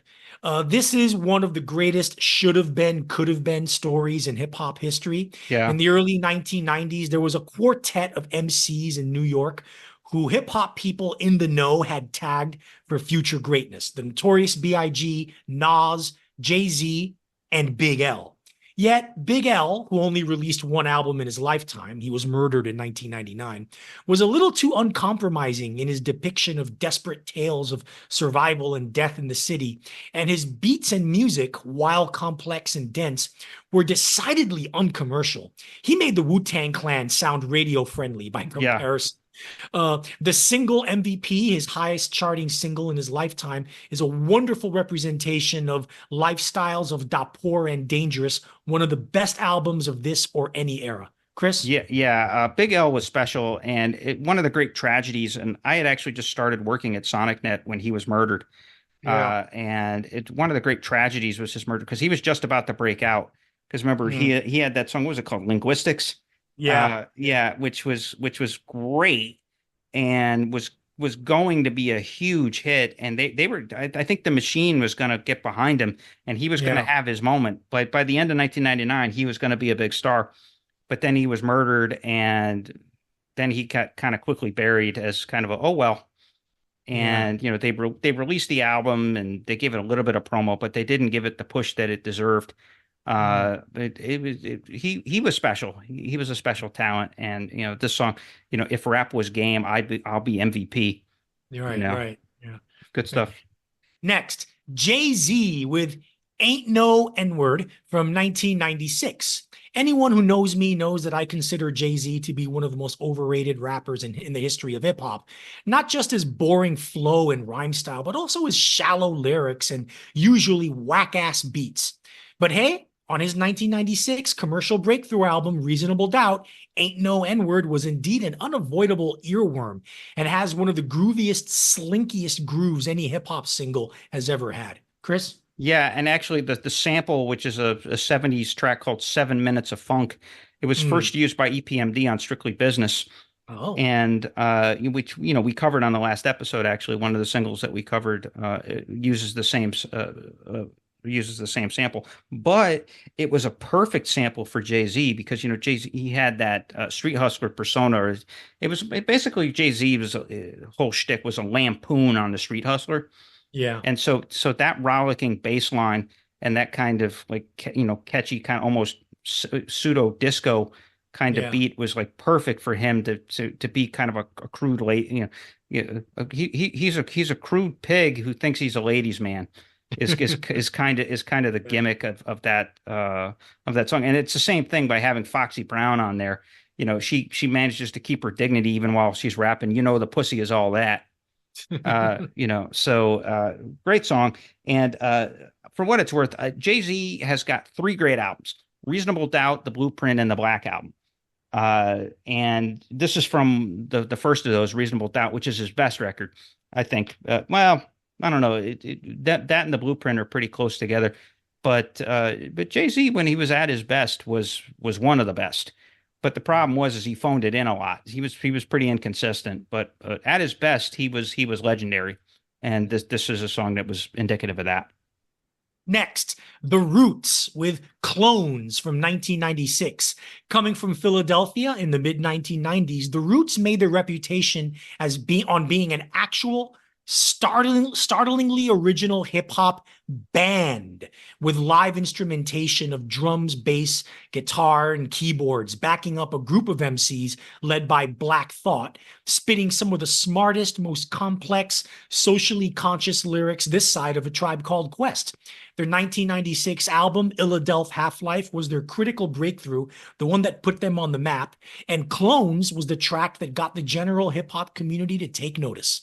Chris? Yeah, they were pretty exciting. I remember when they first hit, the idea of a hip hop band Yeah, was pretty exciting. And then you have Questlove, who's like an actual like kick-ass drummer, right. like making up those beats. And Mhm. the sound he would get from his kid and the rhythms that he could maintain and the way he could help build the songs, it almost gave him a hypnotic quality. Right. There was an organicness to that as well. And then obviously Black Thought is one of the best rappers of his era. And so Yeah. it all shows up on, and Illadelph Half-Life. I actually think that's the best Roots record. That's my favorite of Roots record. Mine's Phrenology from 2002. I think that's the masterpiece for them. Gotcha. Anyway, next, Ghostface Killah. We're back with the Wu-Tang Clan. Daytona 500 is the name of the song, Fun featuring song. Raekwon and Capadonna from 1996. Back to New York and back to the Wu-Tang Clan with Ghostface Killah's best solo song. With help from Raekwon and Capadonna, Daytona 500 has a relentless groove, drive, and overall force that you normally don't get from RZA Productions. Chris? Yeah, and it's because he samples a song from the '70s called Nautilus by a guy named Bob James, which is Mm, just this kick-ass guitar riff. And so it just has an energy and, like you said, a force to it and almost like a commercial sheen because of that. mm, RZA, like he liked to delve in piano a lot, and yeah. like piano and drums, but here it's the guitar.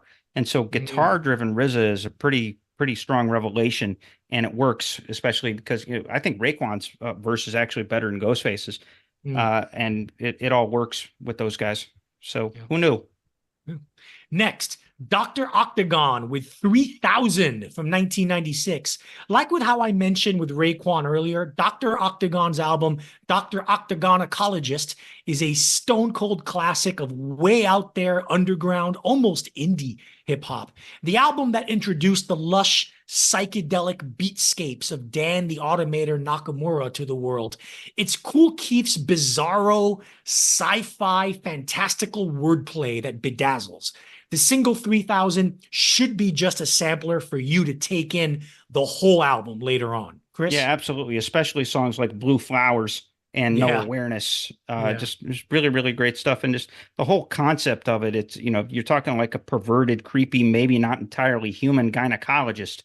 Uh, and, Keith playing that. And there's some genuinely crazy shit that comes out of his mouth, both on this record and the one that the Kool Keith record that followed it, Dr. Doom, Yeah. which I actually like more than this. But this was actually the coming out party for Dan the Automator Nakamura, who's the producer of this, and he just had a brilliantly funky style, and it's almost like sci-fi trip hop kind Yeah. of stylings that he lends to the proceedings. And so it was just a really great match of like two like mad minds, like just two crazy people Yeah. coming up with a crazy concept and pulling it off. Next, Missy Elliott with The Rain from 1997. One of the most legendary female MCs of all time exploded out of the gate with her 1997 debut album, Super Duper Fly, and debut single The Rain, which sampled Ann Peebles' amazing vocals from her 1973 hit song I Can't Stand the Rain. Elliott, along with producer Timbaland, shapes a slinky, swampy groove of carnal proportions, and the innovative sound on this track portends the run of visionary singles that Elliott and Timbaland would collaborate on and dominate dance floors throughout the world starting in the late 1990s. Yeah, Chris? yeah, those two are amazing together. Elliot actually just got nominated, or she just got inducted into the Rock and Roll Hall of Fame, Good for and her. deservedly so, because like some of these singles and some of these stuff that they came up with. Remember, Timbaland and Missy Elliott, they also were behind Aaliyah too, and Yeah, Aaliyah had a great, really awesome singles in the late yeah. '90s and early aughts, before her death in 2001. That these two were behind. And so one of the great creative forces in the history of hip hop is Timbaland and Missy Elliott. And yeah, I love this beat too because it has, it's got that trademark, skittering Yeah. bass notes that goes with it. And it's just it's really kind of it's genuinely, they did genuinely weird stuff, but they made weird stuff cool, you And know, and commercial. and commercial. I mean, this one's not quite as weird as Work It, which is one of the Yeah. great, like, weird classic songs, classic hits of all time. But no, these guys, they were special. Yeah. Did you know that Damon Albarn from Blur and Gorillaz named his daughter Missy after Missy Elliott? Did not know that. He did. Go All figure. right. Next, the Notorious B.I.G. with Hypnotized from 1997. The last single released in Biggie's lifetime before he was tragically murdered. We'll go into that soon enough. It was also his first #1 hit in the Billboard pop chart and validated the enormous commercial and critical success of Ready to Die. And my God, what a beat! The track samples and reconfigures the bass line and guitars from Herb Alpert's gloriously funky 1979 smash hit Rise and arguably makes a better song out of it. And with Biggie's creamy, soulful flow laid out on top, it's one of the genre's greatest songs ever. Oh, yeah, another song that Puffy, quote unquote, co-produced along with two other guys. Ah, Chris. bullshit. I think this was an Easy Mo B beat. Yeah. But yeah, but this basically started what became a trend, and kind of an annoying trend, from the Bad Boy Factory, where you would take a sample from one song, the music from one Yeah. song, and you would take the chorus from another and combine them. And the chorus to Hypnotize, it's hypnotized, by the way, not hypnotized. Oh, Uh, sorry. and yeah, the chorus is from Lottie Dottie, Yeah. Or there's the part from Lottie Dottie that Ricky can't you see? Yeah. They steal that for this, and so, but it was a really one of the best beats from a Biggie song. It really kind of perfectly captures that huge bass line from Rise. Which, by the way, when I was 4 years old, Rise was my favorite song. I love that song. I could still mouth the horn, the trumpet solo from that perfectly, which I'll spare everybody here Please. from doing that. Yeah, but that bass line is like perfect for Biggie's voice. It's just a perfect match, and just really really great stuff. Next, Puff Daddy, appropriately enough, with It's All About the Benjamins from 1997. A pretty good beat. Too bad about that terrible lead rapper, Chris. Yeah, well, here's the thing. He barely raps on it. It's basically a bad boy posse cut, Yeah. and it's all three guys from the Locks, and Biggie and Little Kim and Stevie J, all taking turns rapping. And the best lyric from it, or the best verse from it, comes from Jadakiss. Mm. And so, the Locks is really talented. They were Yonkers guys up there with Yeah. DMX. And so, but another awesome beat, groovy piano and huge drum beat, and just a really swinging song. And this was Puff Daddy's first foray as his own headline. He was the headliner. It was Puff Daddy featuring all these people, and Right, it right. came from his debut record. So he decided he was going to be a rap star. And this was a thing in the late '90s where all these like record execs, like Jermaine Dupri, who we'll talk about in a second, was another one. But they decided Yeah. that they were going to take star turns of their own. And so, and most of that album is the same thing I talked about earlier, where you take the music from one song and the chorus from another and combine them. But they're not actually doing it here. But this song's actually good because Puffy doesn't really do much on it, Yeah. and that's why. Next, next, Busta Rhymes with Dangerous from 1997. Now, this is more like it. One of Busta's biggest hits. His flow is just on this beat. Rapping in rhythm to the beat is a lost art among a lot of contemporary hip Yeah. hop artists, and they should study this track to learn how to do it right. And what an infectious beat it is. If you can't dance to this, you don't have a soul. Chris? Yeah, Busta could flow. I mean, that guy had a flow to him, and he was a really talented rapper. He was eccentric, but Yeah. but yeah, he had really great musical sensibilities in terms of the way he could attack a beat, and that's what he did. He attacks this beat. And here's fun fact: the chorus from the song, that "Too Much of Us is Dangerous," is Yeah. actually taken in New York, and like WPIX in New York, which we used to get on cable up in Syracuse. They had an anti-drug campaign about not overdosing on pills. It's like, don't take too many pills. And so what it was these couple of puppets. They were pill puppets, and they were singing the song, "Too much of us is dangerous." And so he actually gets that. You should have a healthy fear of us. So he actually gets that from that PSA that ran on New York TV in the Right. 80s. So that's pretty Mhm. clever. Next, DMX with Get at Me, Dog from 1998. that, DMX that has was that was a become terrible impression of DMX. DMX has become a bit of a forgotten figure in hip hop history, or at least among contemporary fans, which is odd considering his staggering run of 5 consecutive Billboard #1 albums from 1998 through 2003. Maybe it's because of the Russian novel length of legal issues and drug problems that plagued him throughout his life. Yeah. Seriously, check out the legal issues section of his Wikipedia page. It's pretty mind-boggling how many times he was arrested in his lifetime on so many different charges. Yeah, But DMX liked to get high and shoot at people. yeah, Yeah. but his 1998 hit song "Get at Me, Dog" is one of his best moments.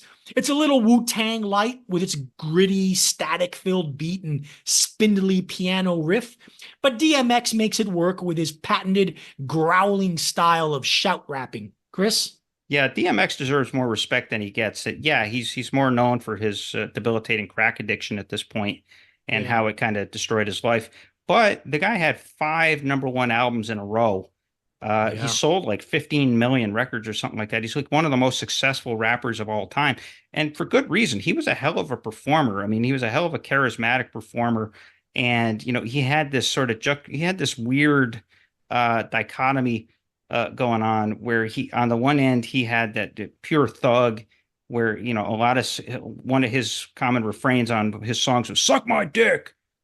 Uh, but he also was deeply religious, and so he would several times in a DMX show he would stop to do a very sincere prayer to God. And so he had this kind of contradictory nature of the religiosity on the one hand and the criminality on the other.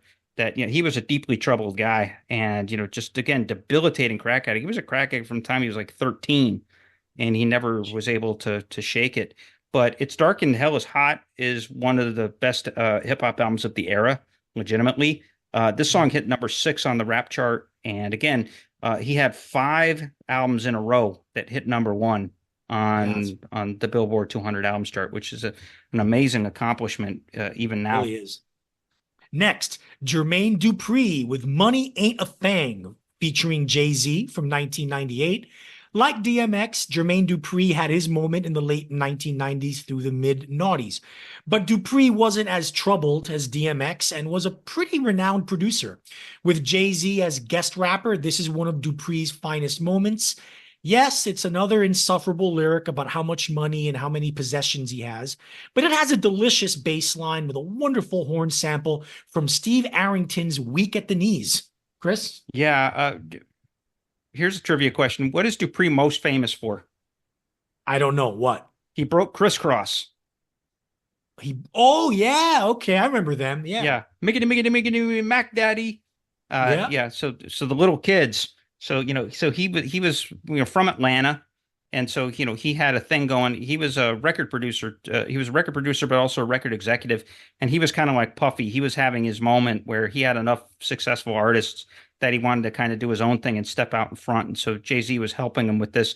And this is actually one of my favorite. Jay-Z obviously is like the king of guest rappers. If you take like all his guest lyrics, you'd have enough for like 10 albums. Yeah. But Yeah. he's got a great line in this, a great lyric in this where he says, "I've been spending hundreds since they had small faces," uh, which I've always been a huge fan of. So good song. And Jermaine Dupri, he was a good producer, lousy rapper, and he eventually went back to his day job. After this, he had a brief moment where he was out in front, and he kept it brief. So thank God. Next, Wyclef Jean with Gone Till November from 1998. After the Fugees surprisingly broke up at the height of their fame in 1997, the three members splintered off into their side projects. Wyclef Jean hit it big in 1997 with his solo album, Wyclef Jean Presents the Carnival, and even bigger when the rap ballad Gone Till November became a worldwide hit in early 1998, hitting the top 10 across the world.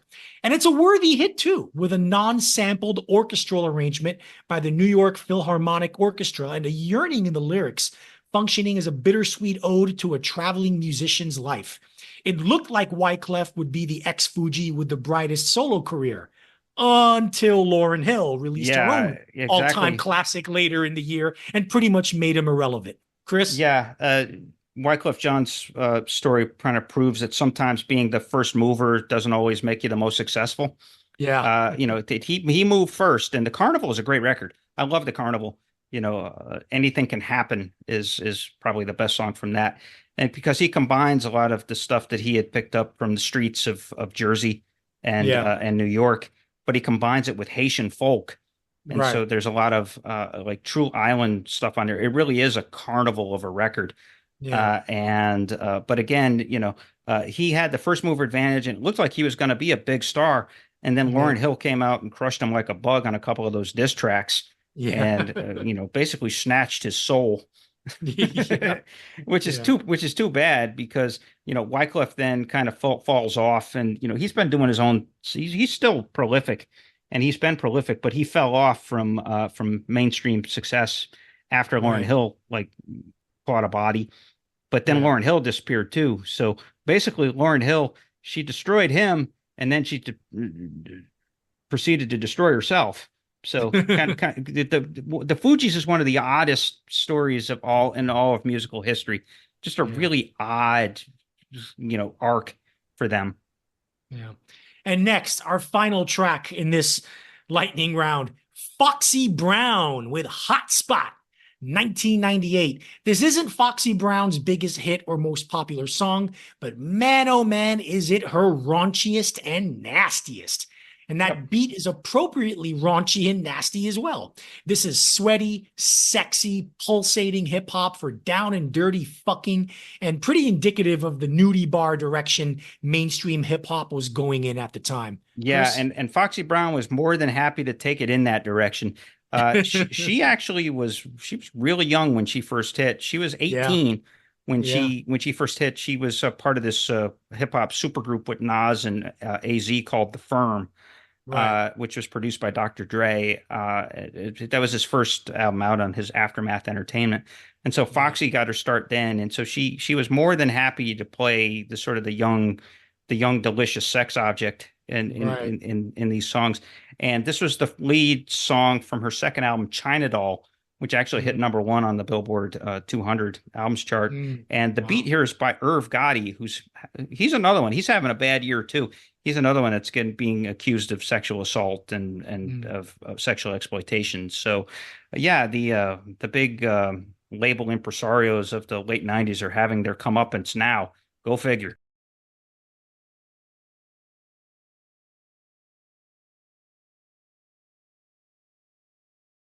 Page on Facebook. Well, we're picking up our efforts there. Know people just as passionate as us about rock and roll? Invite them to join in the fun. You don't actually need our permission to do so. Also, expect to see a lot more content up there moving forward. Our mission is to engage you, so darn it, we'll engage you like a fire hose, or maybe like a firehouse if we're going to give love to Gene Simmons. We may also be making a few offers. Want to wear a t-shirt featuring our logo? You may have that opportunity soon.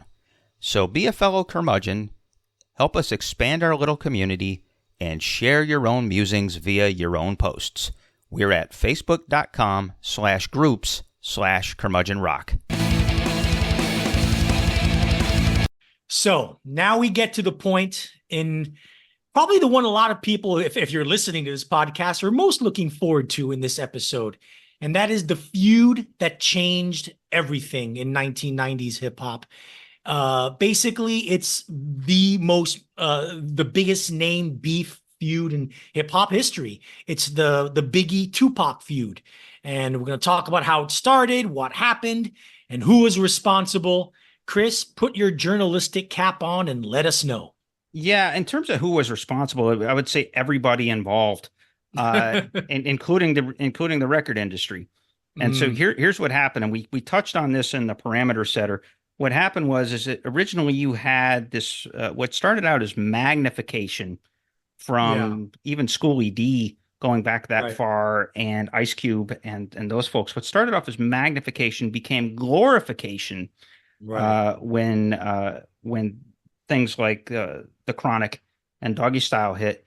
And at some point, and it started around that time, and it really had to do with Suge Knight and Puffy had a lot to do with it. At some point, glorification became participation.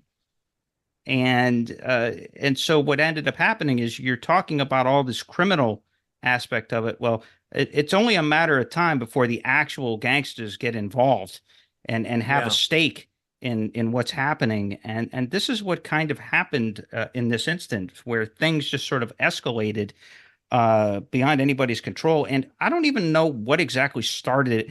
I think I kind of put the blame for most of what happened with Biggie and Tupac on Suge Knight. And for a lot of people do for his kind of, his psychotic business savvy. That's what it was. Yeah. He was psychotic, but he was a savvy businessman sure too. And so here's what happens. So at some point, basically, like, hip hop is a New York thing. We've established that. It started in the Bronx, and then you had all those great artists. Run DMC, Public Enemy, Eric B. and Rakim, KRS One and Boogie Down Productions, et cetera, et cetera, et cetera. Tribe Called Quest. All those folks that come out in the late '80s or very early '90s, and with New York being there. Well, the West Coast now, first through NWA and then solidly through Dr. Dre and Snoop, are now like just on even footing. Right. And so they're right at the top of the charts as well. And so they, in some ways, but for 92, 93, 94, it was advantage West Coast, that everything that was big and trendy and moving the needle in hip hop was coming from the West Coast. And it was kind of a slump, with the exception of the Wu-Tang Clan. It was kind of a slump for New York. Well, what happens is Tupac in the midst of this is starting to become big. And not just through his music, but through his movies. He was a movie star, right? But also because of his he had a penchant for showing up in the news, and not in the most positive of ways. We said it earlier that he beat down director Reginald Hudlin and got in trouble. He shot at a couple of off-duty cops who shot back, by the way. So he got off the hook on that one. And then he had his sodomy rap, and he had a couple of he had some misdemeanor stuff going on. He had weapons things. He had fights. He was not a guy who held his alcohol and weed well. And so he's starting to kind of become sort of the Black experience, the persona of all this. And so he's on the come up. And so he's become popular in 1993. Well, he gets introduced to Biggie, Christopher Wallace, in LA during this time, and the two become friends. They actually, they would invite each other on their sets. And, this is before Biggie makes it big. Well, what happens is eventually, Puffy and Biggie make it big. And so Puffy's now got power. And so now you've got Biggie, who's dominating on the East Coast, and you've got Suge Knight and Dr. Dre, but then also Tupac coming up that are dominating on the West Coast. So now you've got this even footing starting in late 1994 with the success of Ready to Die and Big Papa. And, so now you have this. Well, what happens is in late 1994, well, now you kind of have this, this power thing going on, or this ego tripping thing. And what happens is, and I don't exactly know why he would have thought this other than proximity, Tupac gets called from it was a guy named Jimmy Henchman, who was an associate of Puffy's. He calls Tupac on the phone one day and says, "Hey, do you want to make a quick $7,000? Come down to this studio and, cut a guest spot for me, and I'll give you $7,000. Well, he's broke because of his legal trouble. So he said, "Oh, okay, I'll come down and I'll take you up on it." Well, when he got there, he got jumped and he got robbed. And in the course of the robbery, got shot 5 times, including once in the groin. Say what you want about Rush Limbaugh, but he had a great line. After that, he became one Pac. So yeah, I know it was pretty good, but so he barely, he's badly hurt, but he checks out of the hospital because he's afraid for his life, basically. And he hides out for a month. But it turns out that Biggie and Puffy were in the building at the time doing their own session in a different studio on a different floor in the building. And so Tupac, in his mind, putting 2 and 2 together, blamed Puffy because he also knew that Jimmy Henchman was associated with Puffy. That's a big leap of logic there. Yeah. But the thing is, but Jimmy Henchman was associated with Puffy, so it wasn't that big of a leap. But he figured since they were on site at the time, he blamed Biggie and Tupac for the shooting. And so, Biggie and Puffy, you mean? Yeah, Biggie and Puffy. He blamed them. And so that was kind of the beginning of the real beef. Well, this was before Suge was in the picture with Tupac. Right. And so what happens is, I think what happens is Suge sees this, that you've got this East Coast and West Coast parity, and to get a leg up, he sees the commercial potential in exploiting the beef that was happening between Puffy and Tupac that comes out of this shooting. And so what he does is, after he got sentenced on the sodomy and sexual assault charges, he's stuck in prison, or I think he was in Rikers Island, but he couldn't. The bail was set at $3 million, which is ridiculous and racist. No, anytime a bail gets set that high, there's some sort of injustice going on. But what happened is he saw that Tupac had a certain desperation. He also knew that Tupac wanted to get back at Puffy, and so there was nothing like a good story. So I think Suge saw the commercial potential of this, and so he decided to post Tupac's bond, which was $1.4 million. In exchange to him to sign on Death Row Records. Yeah, in exchange for him signing to Death Row, and it was a 3-album deal. I'll pay your bail, but you owe me 3 albums. And so that's when he came out. Shortly after his release, Tupac came out with All Eyes on Me. Now, in the meantime, during this period, in 1995, Biggie releases a song called Who Shot Ya?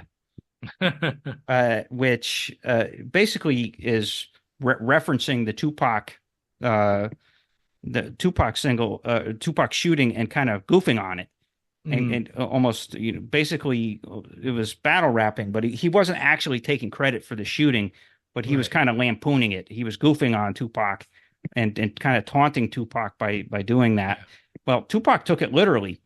And so when he does his album, All Eyes on Me, he comes out with probably the most brutal diss track in the history of hip hop called Hit 'Em Up. Yeah. And which basically he claims to have slept with Biggie's wife, Faith Evans, who was a singer.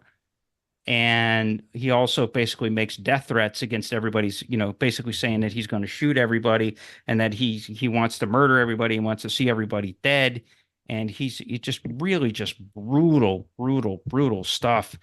And so what happens is, as this is going on, I think that because Suge is putting this pressure on Puffy, and Puffy knows of Suge's reputation as a legitimate gangster, well, Puffy works connections to get involved with the Southside Crips. More like for protection than anything else. Yeah, security. And so, Suge, who's a legitimate member of the Mob Piru Bloods on one side, and so Puffy makes this connection with some Southside Crips. And so it builds up so that in a nightclub I think it was early 1996, that Suge and Puffy are in the same nightclub together, and their entourages got into it, and a shooting happens, and one of Suge's best friends gets murdered. And so, effectively, Suge is blaming Puffy for this. And not only that, but Puffy's like, now I gotta take these guys out, or, I have to get back at Suge by possibly taking Tupac out. And this is an allegation. And this is what it comes from. So what happens is, fast forward to the fall of 1996, Tupac and Suge take in a Mike Tyson Bruce Seldon fight. It was actually my birthday, September 7th, 1996. And when I turned 21, and they're going to take in this fight, and then they're going to go down to a nightclub that was owned by Suge. Suge had just bought this nightclub and was investing in it, and Tupac was going to perform there, and Tyson was going to make an appearance. It was going to be all this. Well, in the meantime, the beef that was happening between the Crips, meanwhile, the Crips are now involved in this. Well, the Crips get involved with Tupac personally, but because there's a friend of Tupac's that works for Death Row that was wearing a diamond Death Row chain. Well, this guy named Orlando Anderson, who was basically a gangbanger member of the Crips, snatches the chain from this guy's neck at a mall in L.A. and runs off. And so it just so happens that Orlando Anderson is in attendance at the Tyson fight too, and these two happen to run into each other in the hallway, and a brawl breaks out between Tupac and Orlando Anderson. Yeah. Orlando Anderson, sorry. Yeah. And so Orlando Anderson and his folks and Tupac and his folks, they basically, big brawl starts. It gets quickly broken up and they leave it. Well, that sows in the germ of what happened. Now, let's back up a second. With Orlando Anderson is his uncle, a guy named Dwayne Keefe D. Davis. Mm. And Keefe D was basically high up in the Crips and had association with Puffy, like was on personal terms with Puffy. Well, Keefe D goes on to claim, and this is all in a book. What's the guy's name? Greg Kading. I think the guy's name is. Yeah, yeah. He was an investigator with the LAPD who was, after Biggie's estate,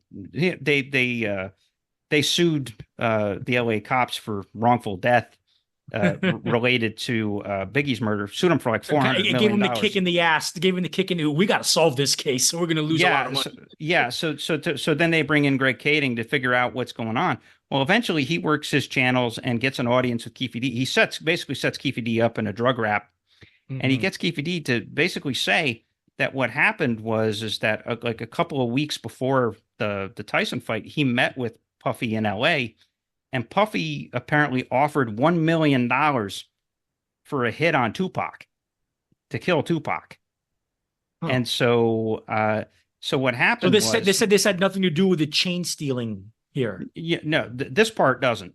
This is just Puffy wanting to get back at Suge by taking out Tupac, and and basically just making moves and just doing gangster shit. And I want Tupac dead. Well, what happens is so after this confrontation in Las Vegas, and this is the allegation, they get into this fight, which is caught on video. It's caught on surveillance video, but at the MGM Grand, Keefe D, knowing that Puffy had offered $1 million, says, "You know what? This is our opportunity to take Tupac out now. He just beat you up, so now we have an excuse to take him out. To do the retaliation."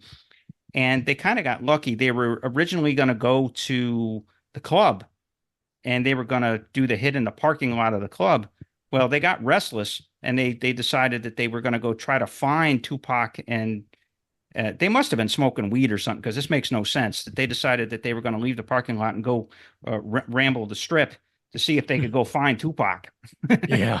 And it just so happens they got lucky enough to, while they're driving down the strip on the other side of the street, Tupac is calling out to a couple of girls, and they hear these girls are like, it's Tupac, it's Tupac, it's Tupac. And it's like, oh, okay, well, there's our chance. And so they were able to do a U-turn and pull up on Tupac, and Orlando Anderson allegedly pulls the trigger, kills, and this is what Keefe D confesses to. There's a movie, by the way, called Murder Rap, documentary that talks about all this, and then Greg Kading wrote a book in 2011 that details all this too. And so that's apparently how Tupac was killed.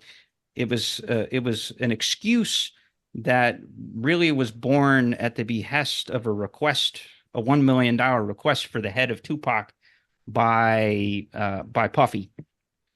And so this is how it happens. And so what kind of starts out as almost sort of like an artistic beef, just like a classic, in the songs beef, somehow organically grew into gang warfare. And probably because Suge decided to involve himself in the Tupac. Tupac was convinced that Biggie and Puffy were behind this shooting in 1994, and so Suge interjects himself into this.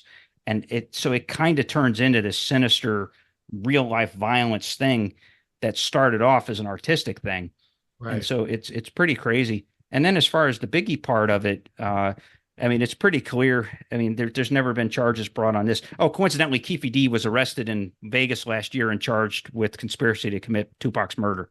So it only took him 27 years, but they eventually got to it. So Keefe D is facing trial now. I think he's scheduled to be on trial in December. As far as the Biggie one, that one's a simpler story. That was probably Suge and Greg Kading's work. They were able to influence a girlfriend of Suge's to basically confess that Suge hired a friend of his for $25,000 to take him out. And what happened there is that Puffy and Biggie and their entourage had attended an awards or the Vibe was holding an awards ceremony, and then they were having an after party at a. Why would they go to Los Angeles in the middle of all this? I know that's the craziest thing about this whole thing is that they should have known that they shouldn't have been in L.A. That they should have known that the Bloods were going to be hot and bothered by this whole thing. But so they're going out, so they're hanging out at the after party at the Peterson Automotive Museum in Los Angeles, and when they go to leave. Lo and behold, a Chevy Impala pulls up next to their caravan and fires into the car, basically killing Biggie instantly. Yeah. And here is the strange part about this, that this was happening during a time of pretty bad corruption that was happening with the LAPD, and there were a couple of rogue officers. Surprise. Dude, that police department has a long history of corruption. Well, but there were a few officers that were actually robbing banks. That you're talking like legitimate criminals on the police force, and a couple of them, turns out, one of them was on Suge's payroll, right, as a bodyguard, and so a theory was born from this, and it was since been discredited. But a theory from an earlier investigator, a guy named Russell Poole, had one of these rogue cops, a guy named David Mack. And, collaborating with a friend of his, a guy named Amir Muhammad, who turns out to be a mortgage broker from San Diego and had nothing to do with it in actuality. But they kind of spotted, because the guy they said was the shooter was dressed as a black Muslim. He was in the tux outfit that you associate with the Farrakhan people. Right. And so for whatever reason, they had this hot theory that it was these dirty cops, but Russell Poole could never get there, and he actually wrote his own book called Labyrinth about this, and so that's another theory that was there. But Kading apparently discredited that, and instead it turns out to be this longtime friend of Suge's that did it as a $25,000 favor, and so that's the allegations, and that's kind of the nuts and bolts of how it all happened. But again, it's this life imitating art thing that who knows how it originated? Who knows if Puffy was actually behind the shooting, and if it was just coincidental? Who knows if the real beef was with Jimmy Henchman and not with Puffy? Who knows what was really going on? That to me is the mystery. 1994, who did go after Tupac? Who's behind it? Yeah, exactly. And what we also have never established. Now we know, it's been reported widely that Puffy used Crips as security for Bad Boy, but you don't know. Like, obviously, Suge's gang history is very well noted, extremely well noted, but we don't know the origins of like how deep in the underworld was Puffy, right? And so that's the missing piece. It just seems like kind of a leap for Tupac to assume that he was set up to get robbed and mugged essentially by Puffy. Like, where's that coming from? I mean, that's coming from out of the blue. And so we don't, so there's some reporting in there. There's some stuff in there that we don't really know what caused the personal beef to get to that level where they're making those kind of accusations, and it escalates to include the Crips and the Bloods. Yeah. So the whole story is crazy, and it's sad. I do agree with the notion that after Tupac got shot, he's thinking that it's Puffy and Biggie behind it, even though there's very little or if any evidence at all that it was. And then him being put in his prison for his assault charges, and then like you said, it was when Suge Knight got involved, bailed him out in exchange for Tupac being part of the death row family. And I think at that point, that's when, like you said, Suge Knight saw the commercial potential here of an East Coast, West Coast rivalry and diss tracks coming out that can be big hit singles, like with Kendrick Lamar and Drake now. Yeah, exactly. Yeah. And so I agree with you. He saw that potential. I think, Suge Knight stoked the fire, even though he probably knew that Puffy and Biggie had nothing to do with Tupac getting shot back in '94. Well, but I'm sure. But again, that's not necessarily the case, because if Puffy was willing to allegedly offered to $1 million for Tupac's murder, That's later on though. That's like 2 years later. Yeah, it's 2 years later. But who's to say that Puffy, didn't have something on Puck that he would want to do that? Maybe. I don't know. But I mean, but see, Puffy, you can't totally discount it, but it does seem far fetched. Yeah, like Puffy wanting to kill Tupac in the fall of '96. That makes sense because of how that diss track that Tupac made that was really threatening to Biggie, Puffy, and everybody else in Bad Boy. Yeah, I'm sure Puffy took that shit seriously. Yeah, exactly. So at that point, and there's a couple of other theories that we have to. Well, there's one theory that we can't discount. We have to kind of mention. So there was a movie in 2002 called Tupac and Biggie that was or Biggie and Tupac made by Nick Broomfield. Yeah, I have that movie, yeah. And basically that fleshes out a theory that's kind of flimsy, but he actually gets a couple of some compelling guys on tape that seem to lend credence to it, that Suge was behind both murders. Yeah. That there's this theory that because Tupac had made two records he had a 3-record deal in exchange for getting bailed out. He was to deliver 3 records. Well, the double album counted as 2, and Machiavelli, I think Machiavelli was going to count as the 3rd. No. That Machiavelli was originally not going to be released formally. That was going to be an underground release, and it wasn't going to be advertised as a Tupac record, but it got released formally after his death. But anyway, he was also. But Me Against the World from 1995 was a Death Row album. No, it wasn't. No, it wasn't. Really? I thought it was. No, it wasn't. All Eyes on Me was his first album for Death Row, and that's a double, so that counts as 2. Right. 2. So he apparently was in the middle of making his 3rd record, and so I think the theory is that Suge was afraid that he was going to lose Tupac. Right. And so if I can't have you, nobody can have you. Yeah. So basically, you're better. You're more valuable to me dead than you are alive. Yeah. And so it went with that. The only problem with that is that Suge was driving the fucking car that Tupac was in when he was shot, and so he's going to put himself in the way of 9 bullets, and yet he did get a grazed wound to his head. He's going to put himself in harm's way for Tupac to die. I mean, that just seems that to me right there immediately discredits the theory that if Suge was going to have Tupac killed, you think he would be smart enough to be off scene and not actually drive to not be sitting. Or maybe this him putting himself in the scene would enforce his deniability. Yeah. Right. Yeah. Exactly. Why would I have Tupac killed and put myself in the scene of the crime? No, he did that on purpose. Yeah, and so a lot of this, I mean, the most credible one. After having watched Murder Rap as part of my research for this episode and having read about this for a long time, I've always thought it was Puffy because there was a compelling 2-part series that the journalist Chuck Phillips did in 2002 for the LA Times that went on this theory, but he actually pinned it on Biggie rather than Puffy. That he said that Biggie actually supplied the gun. Well, here's the thing: he talked to all these Crips.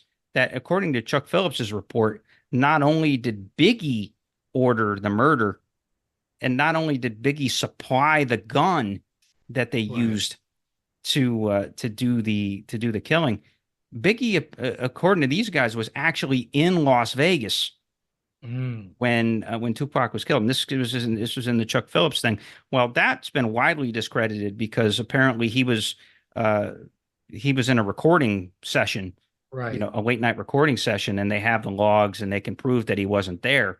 But that was the report that they all said that Biggie personally not only Biggie was in Las Vegas, handed them the gun and basically said, kill that motherfucker.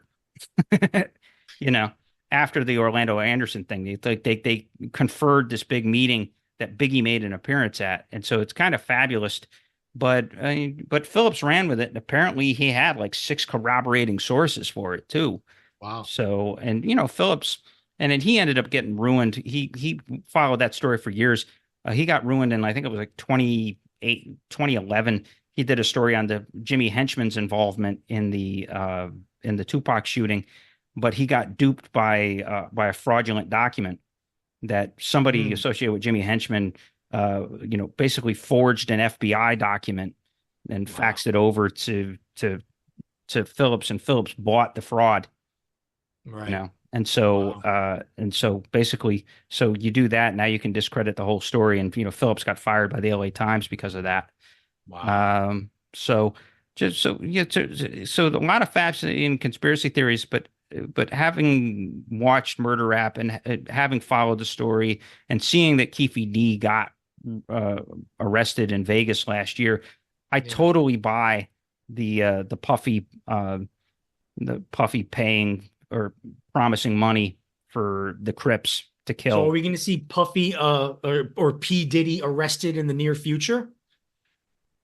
My immediate thought when they finally arrested Keefe D was, I bet you he's going to roll on Puffy.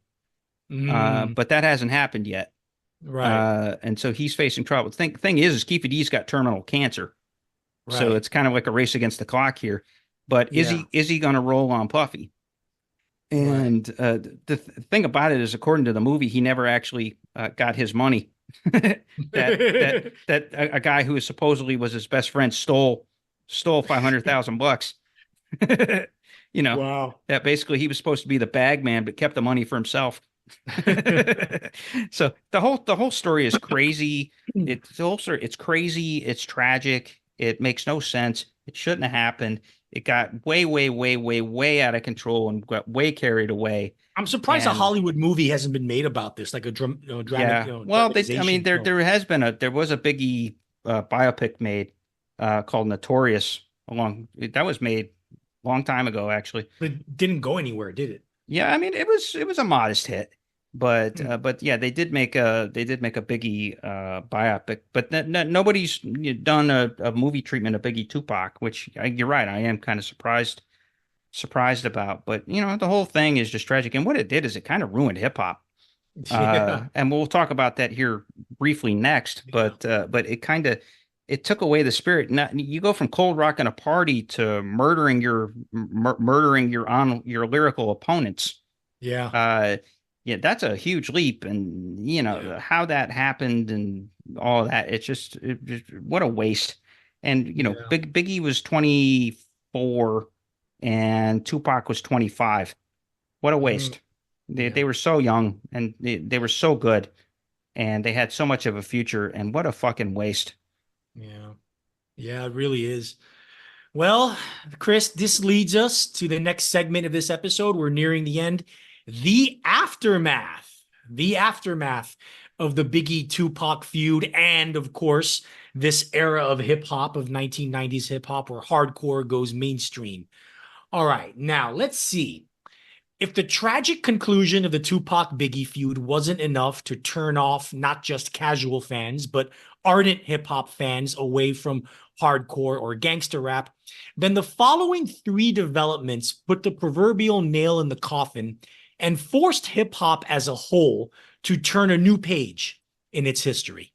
First, as I alluded to earlier, the mid to late 1990s saw the post Biggie rise of what I not so affectionately call the Duran Duran era of hip hop. Shamelessly shallow, vapid, strip joint rap that infiltrated the mainstream in a big way and glorified its own materialism and vanity. No one personified this more than Jay-Z. I mentioned that 1996's Reasonable Doubt was Jigga's commercial breakthrough. Well, it was 1998's Volume 2 Hard Knock Life that made him a superstar. The era of bling bling was in, opening the floodgates for the likes of Jermaine Dupri, Ja Rule, 50 Cent, Lil Wayne, and more. But you know what? It's understandable.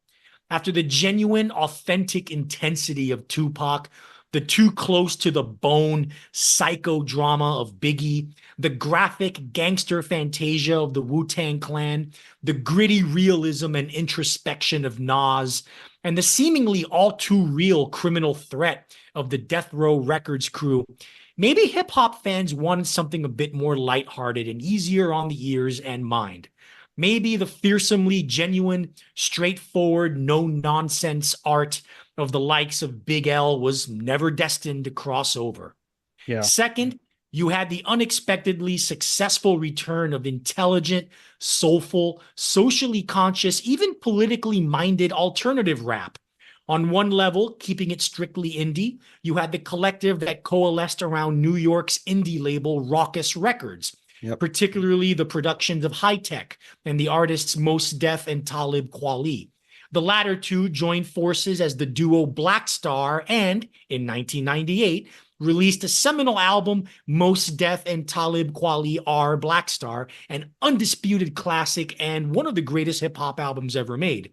It garnered heaps of critical praise upon its release, and its word-of-mouth, street-level buzz pushed it to number 53 on the Billboard Albums chart, and the single Definition to number 60 on the Billboard Singles chart, an astounding accomplishment for a small indie label. Yep. It seemed that hip-hop had finally found the successors to A Tribe Called Quest, who themselves were dissolving in 1998. Alas, Mos Def and Talib Kweli would take another 24 years before recording together as Black Star again, but that's another story, probably deserving of its own episode. And on another level of this rise of socially conscious hip-hop was the earth-shattering, monumental commercial and critical crossover hit that was Lauryn Hill's album, The Miseducation of Lauryn Hill, also released in 1998, hitting number 1 in the US and the top 10 in practically every other country around the world. The considerable success that the Fugees had in the mid-1990s didn't prepare anyone for the tsunami of an impact that this album, the Lauryn Hill album, had, not just on the music industry, but on pop culture as a whole. Hill hit exactly at the midpoint where neo-soul and hip-hop crossed, and arguably did it better than anyone before or since. What Joni Mitchell did for folk and rock music with her seminal Blue album 27 years earlier is exactly what Hill did for R&B and hip-hop with The Miseducation, a signal post for women in popular music, and one whose appeal transcended ethnic barriers, white, black, Hispanic, Asian, gender lines, male and female, sexual preferences, and even genre preferences. All of a sudden, for large swaths of music fans across the spectrum, the inherent violence and misogyny of gangsta rap was not only a thing of the past, but something that had to be reconsidered and reassessed. Hill almost single-handedly raised the bar for the possibility of spiritual awareness and cultural enlightenment within a hip-hop framework. The third and final development that further eroded hardcore gangsta rap was the rise of what was affectionately known as the Dirty South. For years, going as far back as the mid-1980s, hip-hop from the southern region of the U.S. was deemed as New York's and even Los Angeles's awkward country bumpkin little brother. Lots of music came out of places like Houston, Atlanta, and even Miami, but not much of it was any good.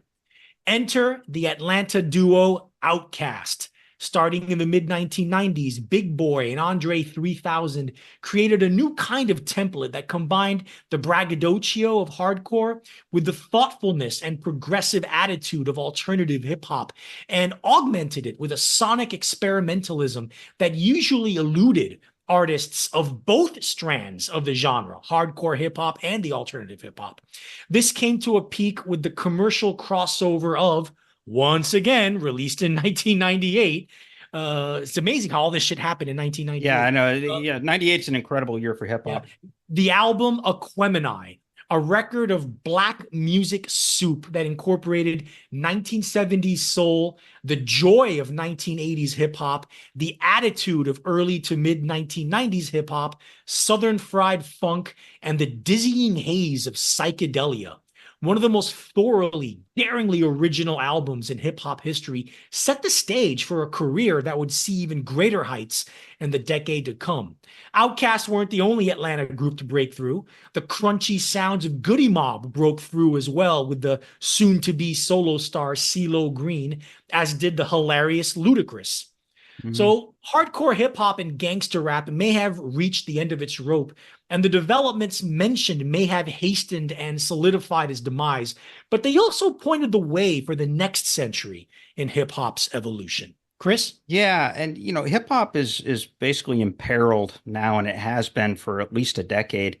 But what happened is you would think that with the Biggie Tupac tragedy, you would think that would just wipe out their credibility, and that could have killed hip-hop.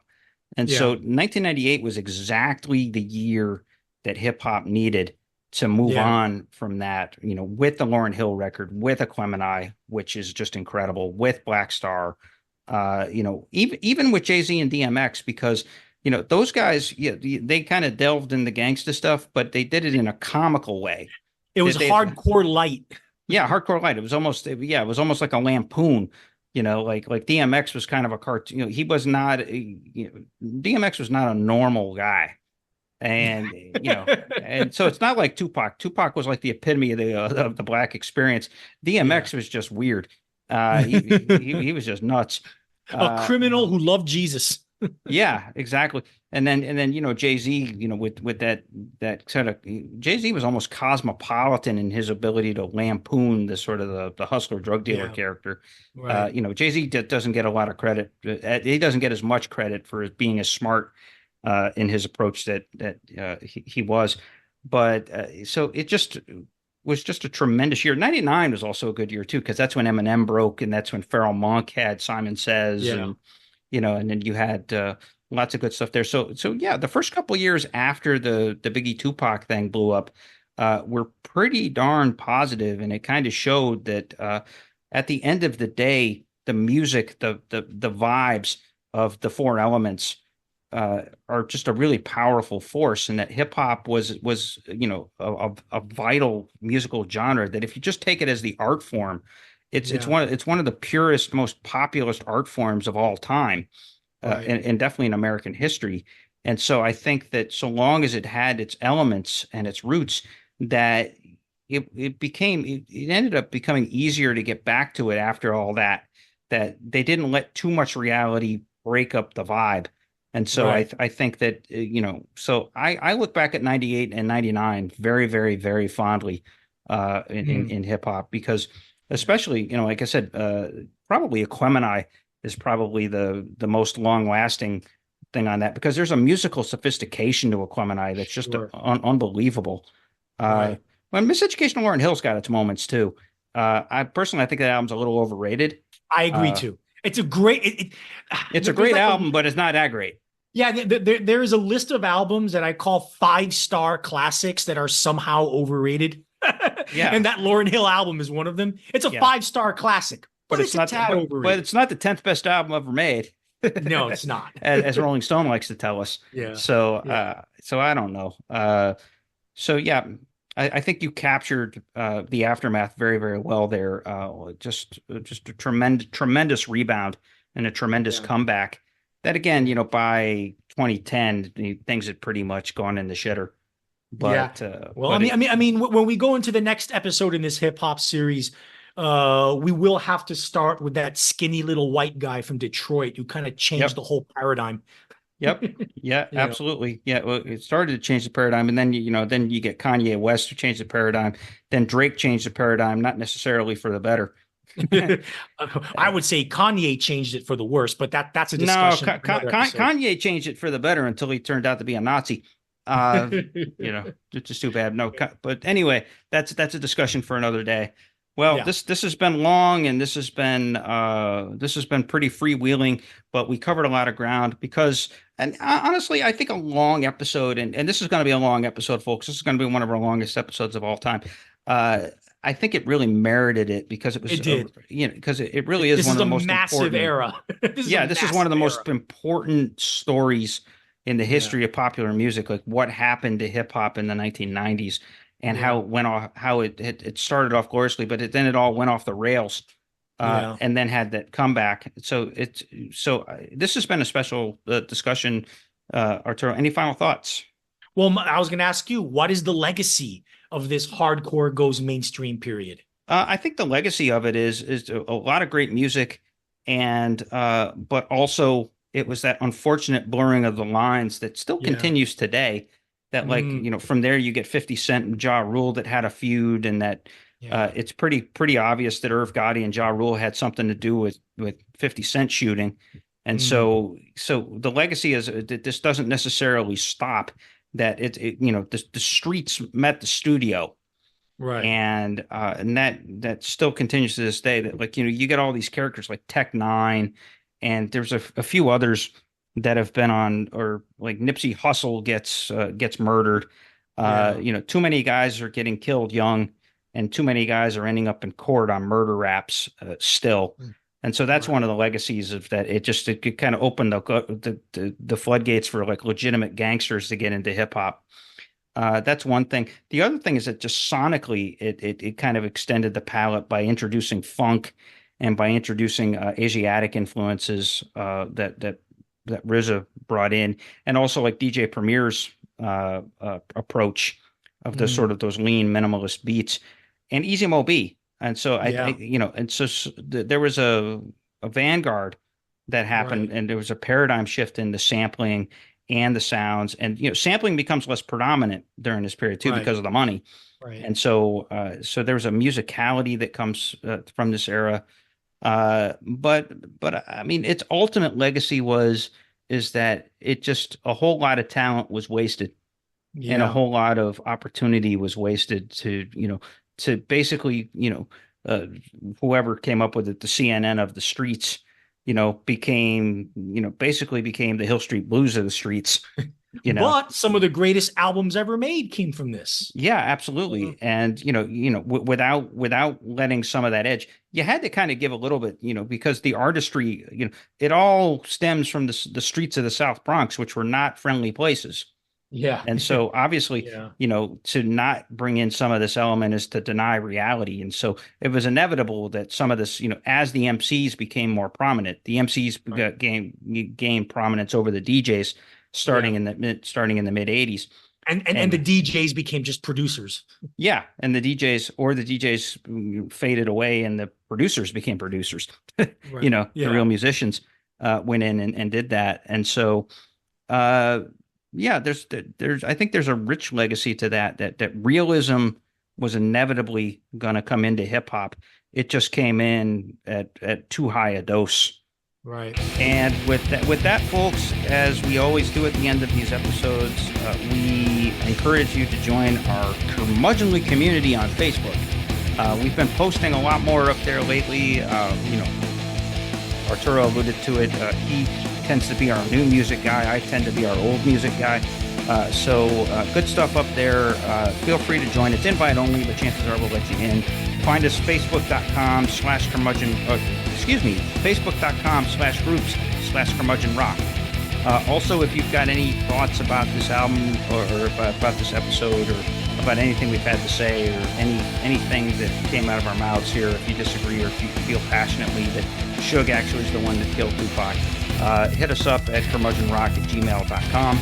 And then, as always, we're going to put together a Spotify playlist that you'll be able to access through the episode description on whatever platform, whether it's Apple or Stitcher or Amazon, wherever you get your podcasts.